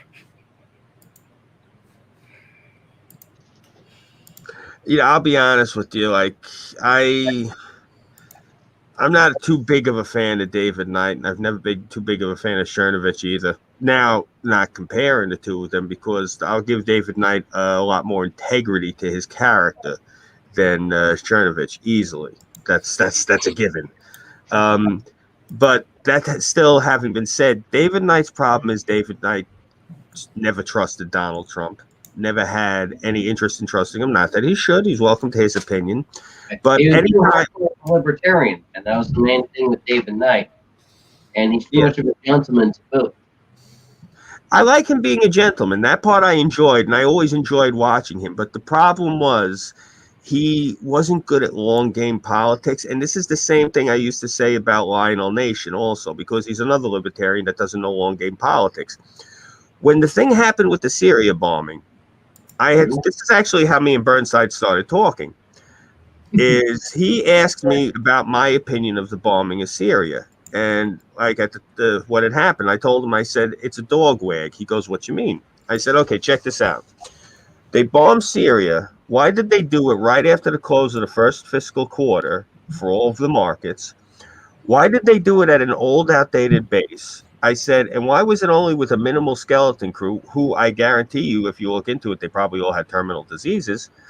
Why did we use outdated equipment to bomb this understaffed, nothing basically base? And they basically had all their old equipment there. And I told Burnside what I think it was is that Trump had gotten into contact with Bashar al-Assad, and he had gotten in contact with Putin and gave him both his idea, which is really simple. Look, here's the deal. You're not getting the UN funding you need. So what we'll do is we'll bomb the living shit out of one of your bases. You put a few guys there that are going to die that are terminal, their family will get money and shit. And after we bomb your bases, you can go to the UN and say, look, the Americans bombed us. We need bread so we can, fix our shit. And you go see Putin and you buy the shit off of Putin with it. And Putin, you come out and you condemn America and, everything, it'll all be hunky-dory. And he's like, do you really think that? I said, bro, I can picture it in my head of him just walking the two of them in, showing them the spreadsheets and handing them the fucking contracts in one hand and a big ostrich feather quill pen in the other. And yeah, sign here. That's literally that because of the Syria bomb. And that's what got me and Burnside talking. And once he heard my take on it, he's like, I got to, that was it. It was on. And I was like, I have to know more, because every other time I've heard of the incident is I've heard of either being to where it's a prelude to war, or it's basically one politician giving another politician the middle finger. yeah, this was just a dog wag. It's more constructive. I like this. Yeah, and the way I knew I was right, they did the same exact thing a year later. To a take. They did it the same exact way. And I said, yeah, this is a dog wag. This is so the Syrians can get money from the UN so they can buy equipment off of the Russians. That's exactly what this is. Everyone won in that scenario. The people who got killed, they probably had like stage 4 cancer. Their family got a huge check probably. And the worst part is, the Russians probably don't even know who the heck they're selling to half the time, because remember, it's post-Soviet Union. Yeah. Gotta love it. Holdovers. And the U.S. gets to use up some of its outdated ordinance. Oh yeah, we absolutely. That was the one thing I thought was funny. Is that it turns out that they were experimenting with some sarin. Oh boy. Hell yeah. You can tell this isn't the real deal because it falls apart. Very well constructed. Actually, I was going to say it's authentic Chinese issue. Yeah, there you go. At least there's a dust cover. Oh, good God. I don't think your bolt works anymore. That's So that's the reason why I love continuously using this prop rifle. Not only do I not have the money to replace it, but it actually malfunctions at very opportune time. Hell yeah. All of which are profoundly hysterical. So I simply roll with it. Oh, God. Hey, whatever works for you. Going on over there. I find it funny as hell that they're complaining about terrorist sarin gas attack. I am And not what gonna do lie, the I miss having a firearm. Gotta go get one. I know, I'm trying. And then just lose in a boating accident. Yeah, there you go. I mean, I'm not gonna lie, man. Out of all the trouble I've had with the past couple months of getting ammunition, one thing I've had no trouble getting whatsoever is 7.62 by 39 because so long as in the state of Illinois you have a Ford card and so long as in the state of Indiana you have a regular ID, you pass your background checks, and you have money, they'll sell the ammo. Yeah. You know, it's fucked up about that thing with the losing things in a boating accident. I didn't know that was a meme at first because people around here, they get shit-faced in the summer and lose things in boating accidents constantly. But seriously, that's like Makes a big sense. thing around here. Yeah, no, Makes it's a big thing down here. Like people like constantly slam into like a sandbar and go flying ass over tea kettle out of the front of the boat, and everything that they had on them, it's all in the bay. Their pockets empty. The shit in their pockets is destroyed. So when people told me, "Oh yeah, my boat sank," I lost all my guns in a boating accident. I'm thinking to myself, "What the fuck? How fast were you going, and how fast did you plow into the sandbar that you sank that fucker?" That's literally the thing I was thinking. I didn't realize that was just a meme because in this part of the country, boating accidents are common. They can be more common sometimes, depending what time of year than car accidents. Oh yeah, Like summer is prime time for that kind of stuff. Like on the Great South Bay, we'll actually have like Memorial Day weekend. We've often had more boating accidents than we've had like car accidents. There's actually a video. It's a few years old. It's famous. Guy drunk off his ass, and the boat is full throttle, and he hits another boat, and the people in the other boat catch it on film. Oh my god. Yeah, give me 1 second, guys. I gotta go take a look at something. All right. Yeah, I used to actually boat with my grandparents. They had my grandfather would have 3 boats at a time. It was impressive. I actually learned how to be basically a deckhand to my grandfather. Cool. Tie up the boat and all that. And because they're getting old, my grandfather's about to sell his last boat. Oh, damn. And the worst part is my grandfather is one of those guys who restores really old boats. That is neat. Yeah, the favorite one that I remember is a 1940s or 50s Chris Craft. Beautiful boat.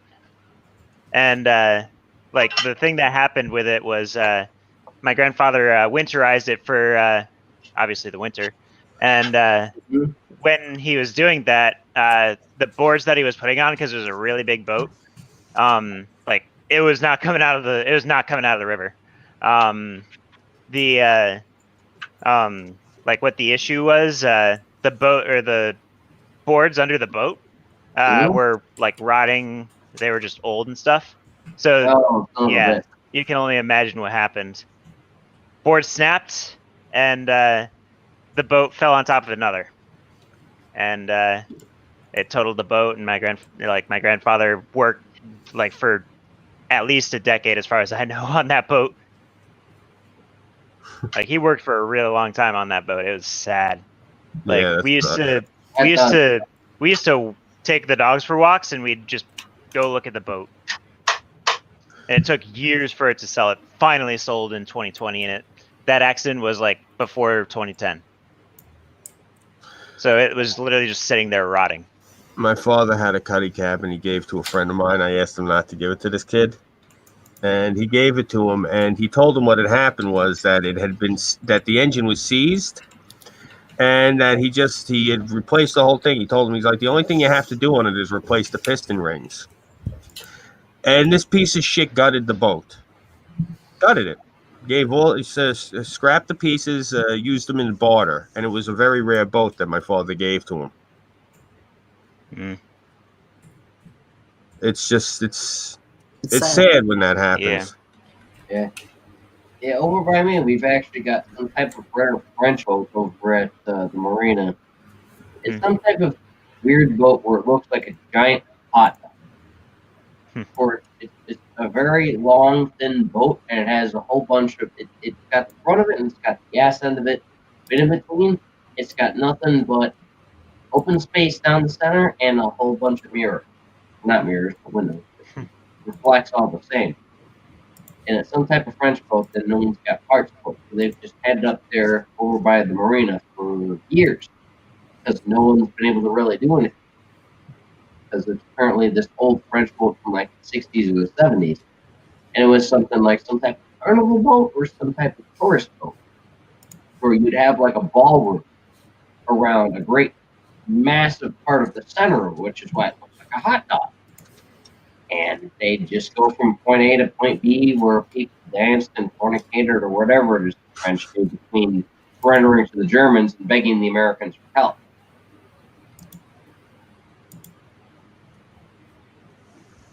Yeah. Yeah, it's sad when stuff like that happens. Yeah, it is. Hey, Burnside, I hate to say this. I got to call it a night soon because I got to get up very early tomorrow. Yeah, I gotta drive at some point as well. Like, all right. Yeah. Oh, it's all well. I'm on my 5th out of my 6th beer, so if anything, by the time I finish this one and the other one, I'll probably call it a night. Yeah, sounds good. Yeah, I gotta get going. All right. Have a nice night, bro. It was Thank you. so fun having you on. The next time we do this, been we'll fun. definitely have you on again. Oh yeah. Yeah.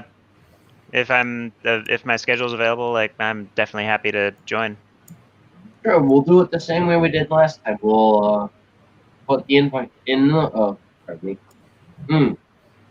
We will put the invite in the Rome server, if not to you directly. And we've got room for 6 people altogether. Nice. Yeah. Cool. See ya. How far do you have to drive? It's like about 2 hours, but I like my sleep, so and I've got to prep the cat, so. I hear you. All right, be safe, be careful, and yeah, I'll see you next week, I guess, or whenever we do this again. Yeah, thanks, man. No, not a problem, bro. Thanks for coming through. Yeah, see ya. Yep, later. You're on, dude? Oh, he already left. Dang. Gotta be quick. I like him. I was telling Luigi when I was bullshitting with him, I'm going to have a New Yorker stream. Because at the time I had Crossfire, and Luigi was like, well, I've got something going on, but, if I didn't, damn it. So, it's too little, too late. But I was like, damn. Because Luigi's over in Queens. Or Nassau. No. Somewhere past the Sodom lands you guys have over there. I guess you call that Manhattan. Which place are you talking about? Him and the other gal, Kat, are like about, from that train we took, are about 2 or 3 rides apart from each other, comically enough, if I understood them correctly. I'm just like, oh yeah, come on guys, we're going to have a New York thing. And they're like, you caught us at the wrong time. And I'm like, oh, come on. Bust my balls, you bastard.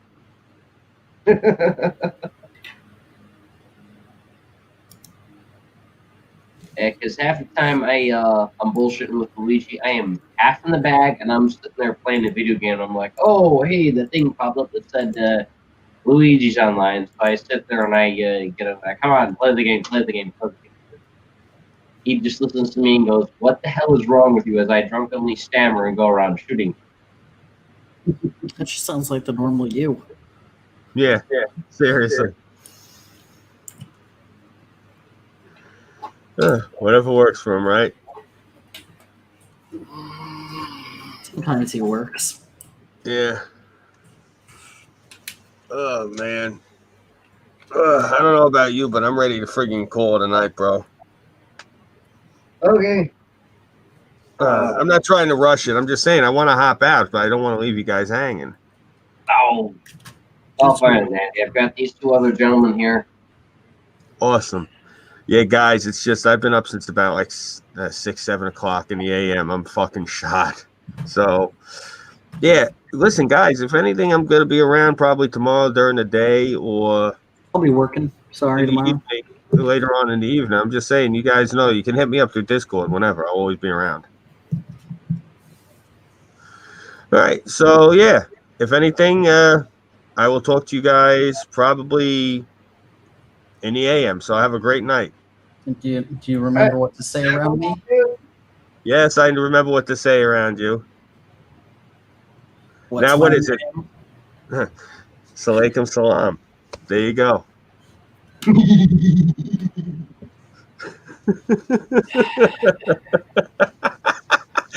You got that one on there, bro. Seriously, if you don't want me to, do the whole assalamu alaikum thing, then don't use Allah. Use Yahweh. They're the same God. I know that, but I'm saying don't sit there and do the whole when I do the Muslim thing then. All right, so yeah. It's funny, really quick. Do you guys want to know what the definition of irony is? My accent is not fake. I can't lose this thing. But I got a guy pretending he's Zach Osborne telling me to LARP harder. So yeah, just let that sink in. The guy called himself, naming himself Zach Osborne, is telling me I'm a LARPer. I'm Scooby. I'm not pretending to be anybody but Scooby, and that's it. So, at any rate, I will talk to you guys either tomorrow or whenever. Have a great night. Later. Well, of course you're pretending to be. Remember, you're Sicilian. You're pretending to be Italian. You're a bastard. He's not pretending to be Italian. You're a dick. I'm not pretending to be Italian, bro. I don't own a scarf. I do not own any scarves. I don't ride a scooter. That's bullshit. You do own a scarf. Seriously, I tell people all the time, Italians ride scooters and wear scarves, and they go whipping around fountains all day. And for whatever reason, they're followed everywhere they go by accordion music. That ain't me. No, that's the French. No, the French are too busy surrendering. No, the French have the accordion music. Surrendering to the Germans and the Americans. Remember where we both were on the 6th, Burnside? I remember specifically where I was on the 6th. I was sitting there drinking beer that tasted like a tuna sandwich while this guy was fucking pounding back boiling hot sake like there was no tomorrow. Oh, that was nice. That's because for him there was no tomorrow. Yeah, right? Seriously. Well, bro, that was scary as hell in D.C. I mean, when we were walking to go get dinner, the bomb went off. That fucking pipe bomb that I think they had to blow up the bomb squad or whatever. I remember that. Yeah, we heard that pop and we looked at each other and what the hell was that? And we kept continuing to the Thai restaurant that everyone was huddled around. Yeah, it was really cool because we were trying to find dinner. And so we go up into Chinatown, and there's this Chinese restaurant down in the basement, and this little Chinese woman is like coming up out the door screaming at everybody. And I'm like, oh, fuck this. I could get this back home. So I'm walking around, and I see this really swanky restaurant down the block, and I see people coming in and out, so I grab him. It was a Thai joint. So we wound up getting Thai food. And he grabbed sake, and I'm like, okay, sake and Thai food, fuck it. I'm sitting there drinking apple brandy. Who the fuck am I to judge? Well, everyone judges you, but yeah. No, but it was good times. But yeah, seriously, it's 20 after 1 my time. I got to get up at like 8 in the morning because I got to take my wife somewhere. So, yeah, I'll talk to you guys later. Have a great night. Definitely. Yep, be good. You're out, dude. We did have a lot of fun in DC, despite all of the insanity, because what we wound up doing is, Oh, well, looks like we lost two guys. All right. Well, I guess we'll wait for them to get back. But the only thing we did in DC is we literally followed the guys who were dressed like Uncle Sam. They were the only somewhat official representatives that we had. We had the guy that had what looked like a taco stand that had the whole DJ equipment. And we had the other guy who hopped out of nowhere who was hopping on. He was hopping on top of anything he could get on. I was saying, go this way. Go this way. Come on, everyone, this way. He was just trying to direct everyone. And it was hysterical because his megaphone he had gave out. So I hopped up there with him and he was like, yeah, all right, sure. Come on, Darth Vader. Get up on here with me. And him and I just sat here just doing this all day for about 2 hours. And then I finally decided I got done with that. So I fell into the bush.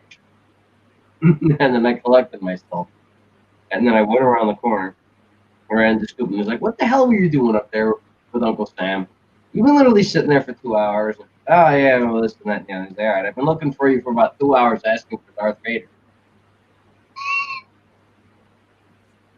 And they kept putting me in different directions. Hysterical as hell. Oh.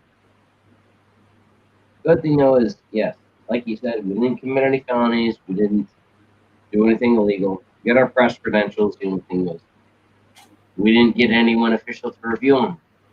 We were surrounded by other people who were like, oh, yeah, that way, that way, that way. The rest of the supporters and everyone else, but it really didn't matter, you know?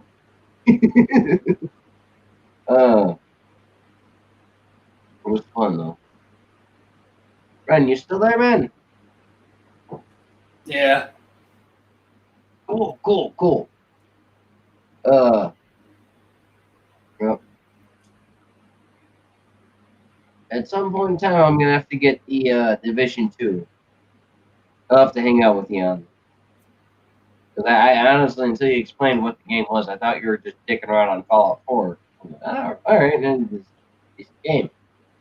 So I remember when they had the first one out, I was in college, and they had the second one out not too long out after I graduated. I was like, maybe a good game, maybe a bad game, I don't know.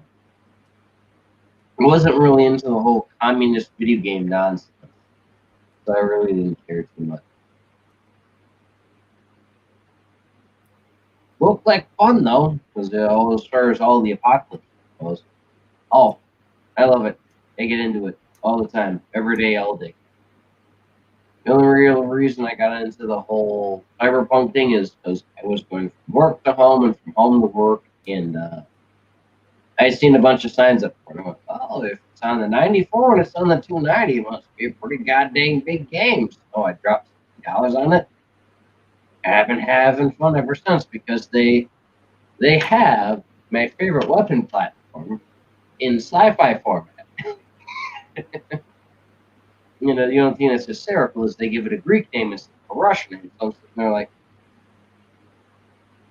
so in Cyberpunk, does Greece join the Soviet Union? How does it, because of course it's sci-fi, so the Soviet Union still somehow exists after Chernobyl. So I'm just like, okay. You give a Russian weapon a Greek name, why? Just, no idea, whatever. Because the whole rest of the weapons they have in there, according to these British retards, are apparently real weapons that they just stuck in for whatever hell's sake. And I just didn't like them because they had acceptable recoil, which is actually kind of funny because normally out of every video game, the AK has the most recoil because more often than not, when you hand it to a yuppie, they shoot all over the place. They don't know how to properly use one of these things. So they just assume, oh, you know, you pick one of them AK-47s up, you're going to shoot all over the place. And you pull a bullet out of an AK mag, and they scream and shout about, oh, cisgendered white male, hearsay, none such, and all that stuff. So, you know, they naturally think that a regular AK, but this massive size thing, you know, God forbid you give them a 30 cal, or you give them a 50 BMG. They go, oh, and lose their godforsaken marbles. It's absolutely hysterical. People that are just They love that video games about running around shooting guns, doing stuff like that. But you hand the actual gun to them with the actual ammo and the actual rifle, they sit there and they have an absolute convulsion. I'll never understand it.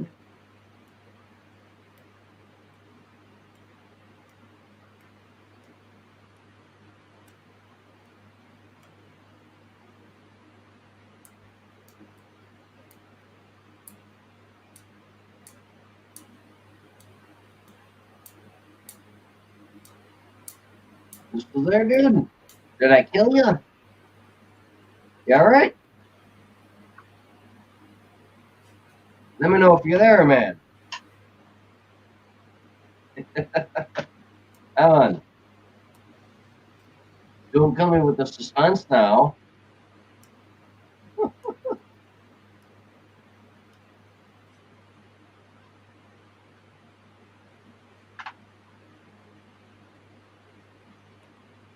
Come on, Ren.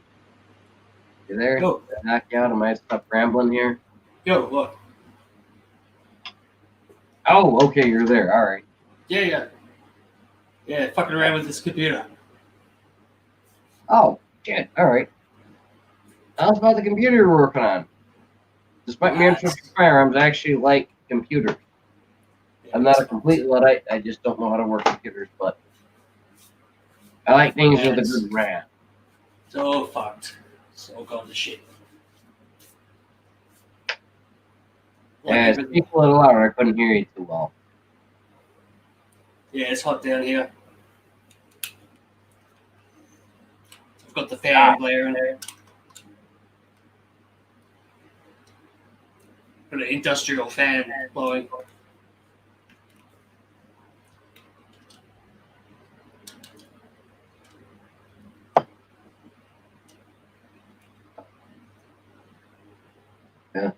They got a bit of a fan running for some stuff I've got. Fresh computers, though, I am an absolute Luddite.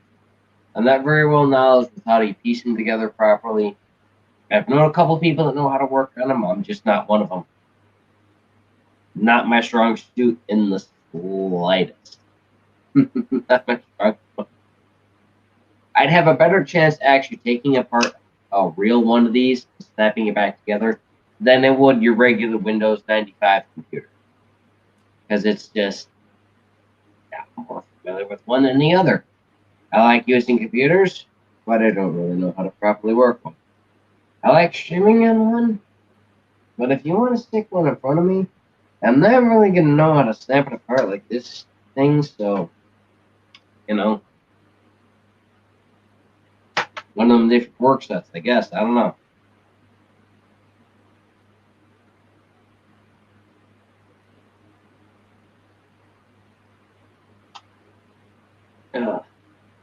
Nonetheless, though, if you're going to be wrenching away, though, I'll probably... What, you want me to stammer on about my nonsense?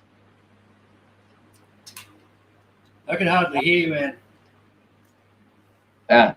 Is this a bit better?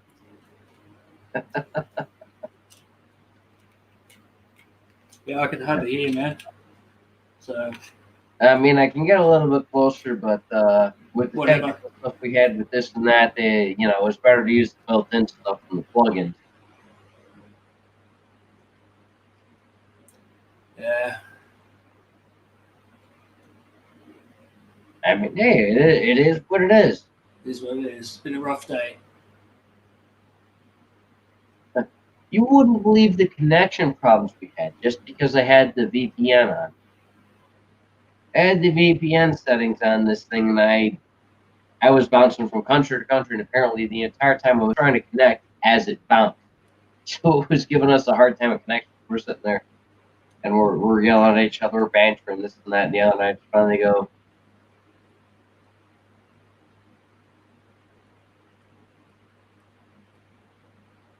next thing you know, after that, everyone can understand each other. And like, oh, hey, the problem is suddenly gone.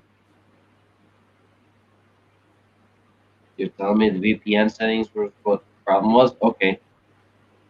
Shoot. Most stuff I'm used to working with is still working tandem with it. So I was like, you want me to tell you? It works, it works. It doesn't, it doesn't. Oh, Oh well.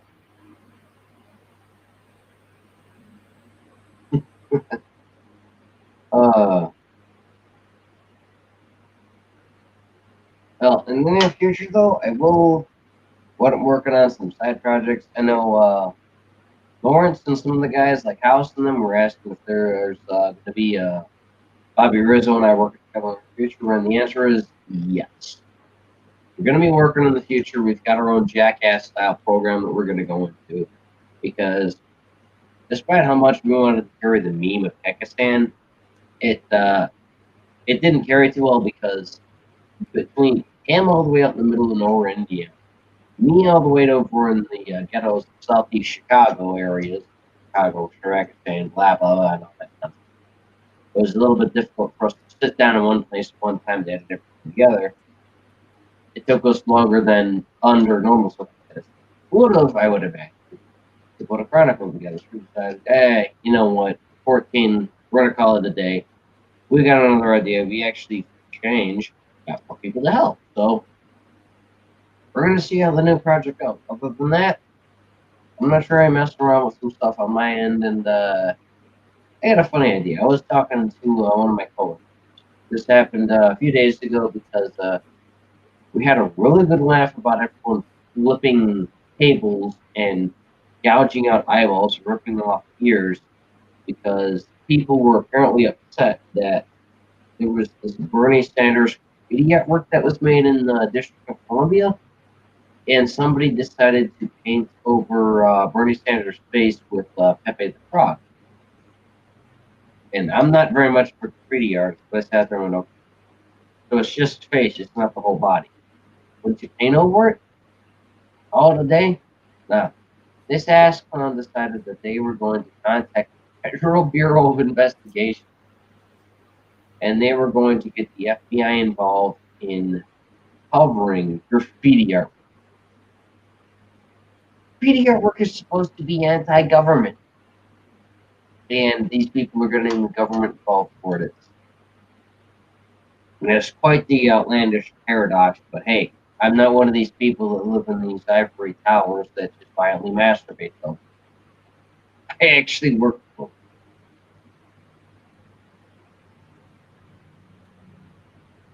you know anything about that, Ren? It's all above my pay grade. Okay. I'll break it down for you like this. This is how stupid this is. So they have the National Guard deployed to DC in preparation for the inauguration. About one day, maybe two after that, they get a call about a fire at a homeless encampment. So they go over there and they want to make a big stink about it. Turns out the homeless people are just full. So it's they're all asleep.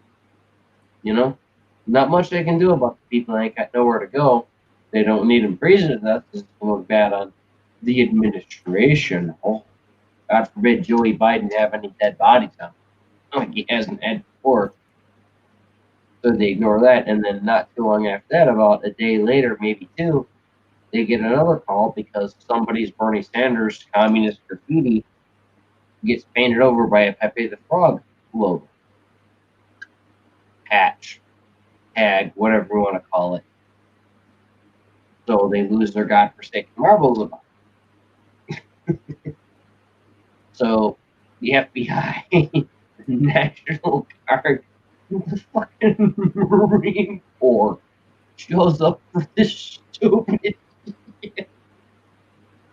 And they're literally asking this fat communist non-binary woman about this bullshit. Well, these guys are all hunkered up, fucking they're gearing everything on, ready for something to go on. And it's you have a fly, so you decide you're going to pick up the RPG and you're going to shoot the fly with the RPG. And because you missed the first shot of the RPG, you throw the RPG down. You don't bother loading it. You pick up the RPK and you just start shooting like crazy at the fly. This is the level of insanity we have in government.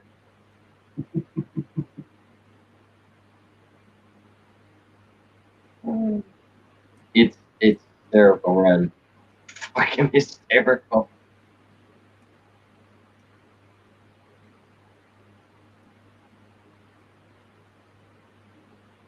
Are you still there?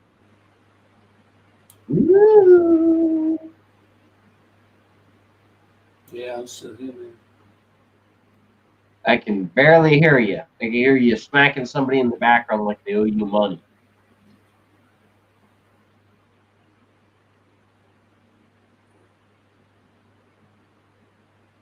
Yeah, man.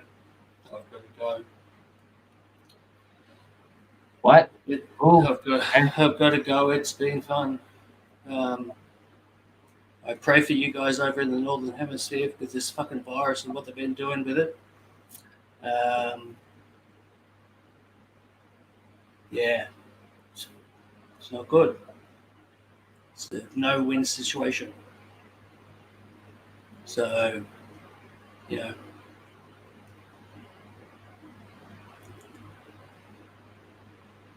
I mean, it's a little See bit you of a later. pain in the ass. I mean, it is what it is. We're gonna cop it. I mean, we're gonna cop it in winter, but we don't. You know, we don't have a really bad flu season over here because it's just so hot. Yeah. So they're just using this virus as a tool to fucking oppress, and just fucking New World Order fucking bullshit. It's just Hell yeah, it is. ridiculous. No, that's the entire purpose of it.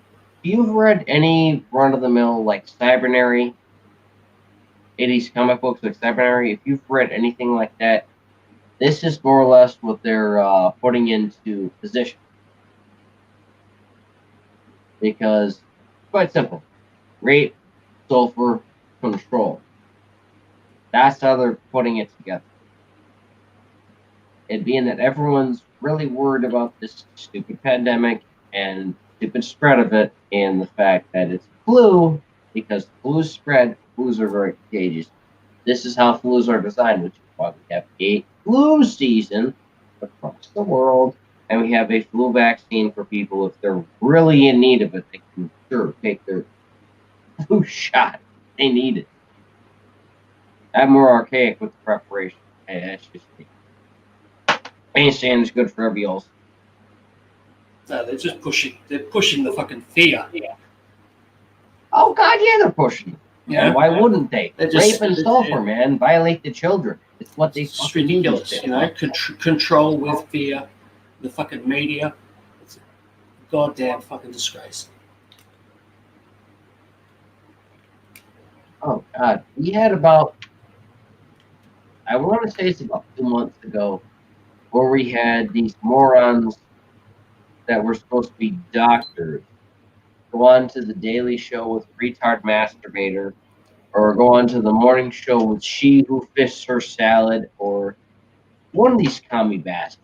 And they decided that, okay, their theme was going to be everyone in the audience getting a shot for the coronavirus. So these morons are dancing around. They're using the Kringleberry nigger song of yeah, everybody doing shots and so on and so forth. Everyone's going to go, oh, we're on the warpath. He's the N-word. Yeah. You see the neighborhoods around me? You think I give a damn?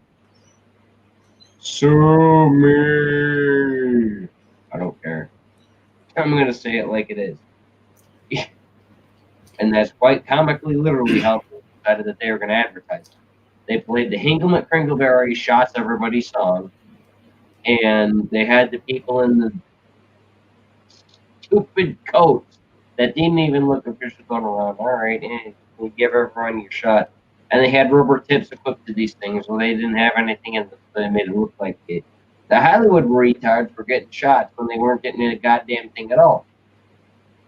And I literally sat there, laughing, swigging a beer, going back to laughing, swigging a beer again, going to laughing, We're gonna be here one last time. Finally burping and saying this is bullshit. Before people finally got the idea that, oh yeah, maybe if you actually stick a syringe in somebody, it's actually supposed to go into the skin. Oh, morons.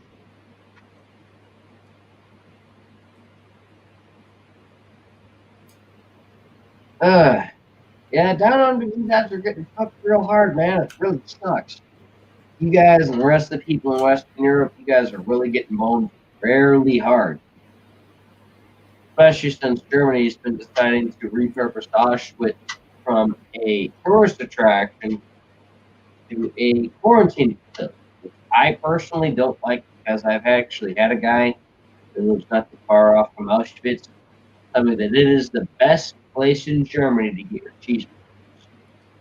And I love cheeseburgers because they are great for hangover. And he's convinced me that if you want the best hangover burger in the world, you bring yourself a pack of eggs, you go into Auschwitz for the tour, and you ask them very kindly in German, if, sir, I would be very honored if you would kindly please make me a burger with this egg here. And they'll make you a hangover burger. And I decided, you know what, we're going to do away with that. It's going to be for the coronavirus, and everyone's sitting there acting like there's nothing wrong with this picture. And I'm sitting there like, hey, the hell's my burger? Come on.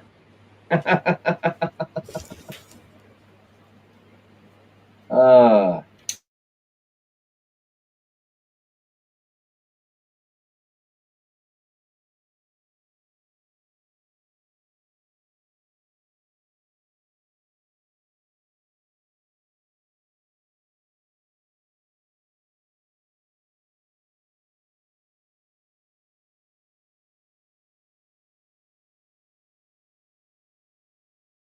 you good there? You got your audio puppet fixated and all that good shit?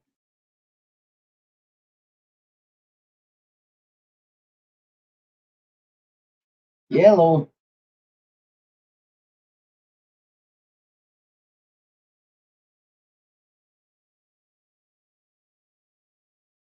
Oh, okay.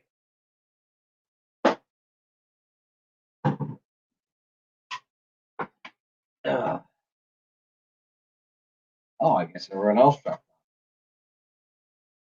Well, like that's some comical irony. All right. Well, in that case, I guess I will go to the stats for the city of Chicago, and I will call it a night.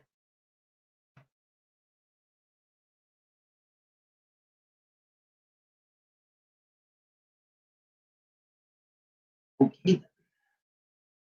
So let's see. So far within January, we've had a total of 40 homicides. It's a tad strong. I think we had a little bit less last year. But what's important is shot and wounded is about 144. Total people shot is about 184. So we've definitely had a higher number of people who have shot each other and people who have been wounded. That has indefinitely, I'd say, has gone up. Let's see here. Let me look at my total stats. Okay. Just within January, we've had 102 carjackings. Okay, I believe it. Wouldn't surprise me if it was around that ballpark. Normally, I'd say about 80, but hey, we got 100. People, I guess, want to go to the liquor store. All right, now people want to complain about their cisgendered white male, the quad gender transdimensional brony lord. All right, according to our 2021 stats of victim versus assailant, it's 81.8 black people versus 12.2 Hispanic, 3.0 unknown because of very many bullet holes in person. So kind of hard because you got to put it through the DNA machine. You got to filter out that hot lead from the rest of the DNA content. And 3% is the Caucasian persuasion, liberal. And we've got a little bit of a spike this year. in gun crimes, about 808. Yeah, we've had better. It's been higher, so I'm not going to really worry about it. All right. Let's see if I can find more of the funner stats here. I'm sure we've had some nut shots here. I'm just not finding them here. Let me see here. 2020 stats. Okay, let's see here. Neighborhoods.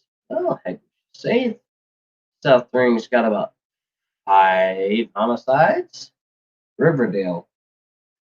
Ooh, let me see here. 2, 3, 4, 5, 6, 7, 9 homicides in Riverdale. Careful out there. And then on east side, you've got self-defense. Thank you to my neighbor there, who actually defended himself against these commie bastards. And 2 other homicides. Inglewood, absolute shithole. We've got 1 triple homicide and a metric fuck ton of homicides. Then in Austin, very liberal. Holy God. They've actually made a separate category of Austin, Chicago, where it's 75 plus. Oh my God. We've got a double homicide and so many regular homicides. Hey, I wish they'd group it into a triple homicide so I could actually keep track of it. Oh God. Austin, Garfield, Humboldt Park. Jesus. Even in Little Village. Oh my God, you guys are really spilling over. Hey, I guess dead bodies really do matter in the city of Chicago. Holy Christ, is it really spilling over? Damn. Oof. Christ forbid. Oh, the people are already going on about police involved shootings. Okay, as of last year, there's only been 10 CPD officers who have actually been shot at. It's been a comparison of 65% to 35%. You haven't actually had that many people who have been butchered because of the police. It's because of people who are killing each other without the police. You're looking for the problem, look in a godforsaken mirror. Oh. And let's see here. For the corona meter, Jesus Christ, 384,931 tests. 7,712 related deaths. 4,152 that are from high-speed lead. That goes into this thing. And the rest are from the actual virus from China, which is about, let's see. They're saying about, oh, whoops, I'm comparing tests to deaths, sorry. So the deaths from the high-speed lead are 713. The deaths from the actual virus are 7,712. Just about, okay, how are the higher deaths from the virus 2%, whereas the high-speed lead is 17.2%? You know, that's the thing that actually gets me to be deeply confused, because lower numbers means higher percentage. I guess they're counting for saturation, which I can't really blame them with high-speed lead saturation. We've got it all over. It's gonna happen, I guess. Oh, let's see here. Okay, no real surprise here. Just at the beginning of the year, January, 90.9% of deaths are caused by gunshots. 9.1% are other, which is blunt force trauma, which is 2.9%. Strangulation, which is accounted for 4 deaths. Blunt force trauma is 23 deaths, which is 2.9%. Strangulation, which is 4 deaths, which is 0.5%. 4 auto accidents. Don't drink and drive, because that's another 0.5%. 3 that are disturbing enough from child abuse. That's less than 0.5%. 1 from asphyxia. 1 from maternal death. Alrighty then. Deeply disturbing. Oof. Now, fun ones that I want to get into is, out of all the people last year that have decided, for whatever reasons, they're going to get capped in the ass, as Hingle McCringleberry says, we've had, as of last year, 221 people who have been shot in the ass cheeks. Left cheek, right down Main Street between the two. 221 people altogether. Now, people who have been shot in the balls. We're sitting at about 55 total people, or 55 total testicles that are rolling down North Avenue that lost. And people who have shot themselves, 40 people. Surprisingly, only 40 people that have shot themselves. I'm actually surprised because I would have expected more. And last year's carjackings grew 1,416. Can't say I'm surprised with that. Carjackings are surprisingly high. They just are. People like stealing cars. I'm just glad they ain't stolen mine because mine's a piece of shit. Everyone outside of the state of Illinois acts like Grand Marquis are great golden goose. You get into the state of Illinois and everyone's like, I got 3 of those. The fuck do I want a 4th? They really don't. And for our end of the year 2020 cost of dead bodies matter is $228,905,200 of expenses. Oh boy, the dead bodies. Do the dead bodies matter? Oh boy, dead bodies totally matter in Chirac. And get this, everybody. We're having more gun regulations this year. So you know, between the neighborhoods of Austin, England, and South Erie, and all the way up on the Magnificent Mile, they call it. Oh, dead bodies will absolutely matter. They will matter oh so much. Oh, gaggle of corpses every which way you turn. An absolute democratic necropolis. It's gonna happen. Tell you, it's most definitely gonna happen. So for now, everyone else is gone. I did the stats. If it turns into a necropolis, I'll be there to let you know how it goes. If it doesn't, I'll be absolutely surprised.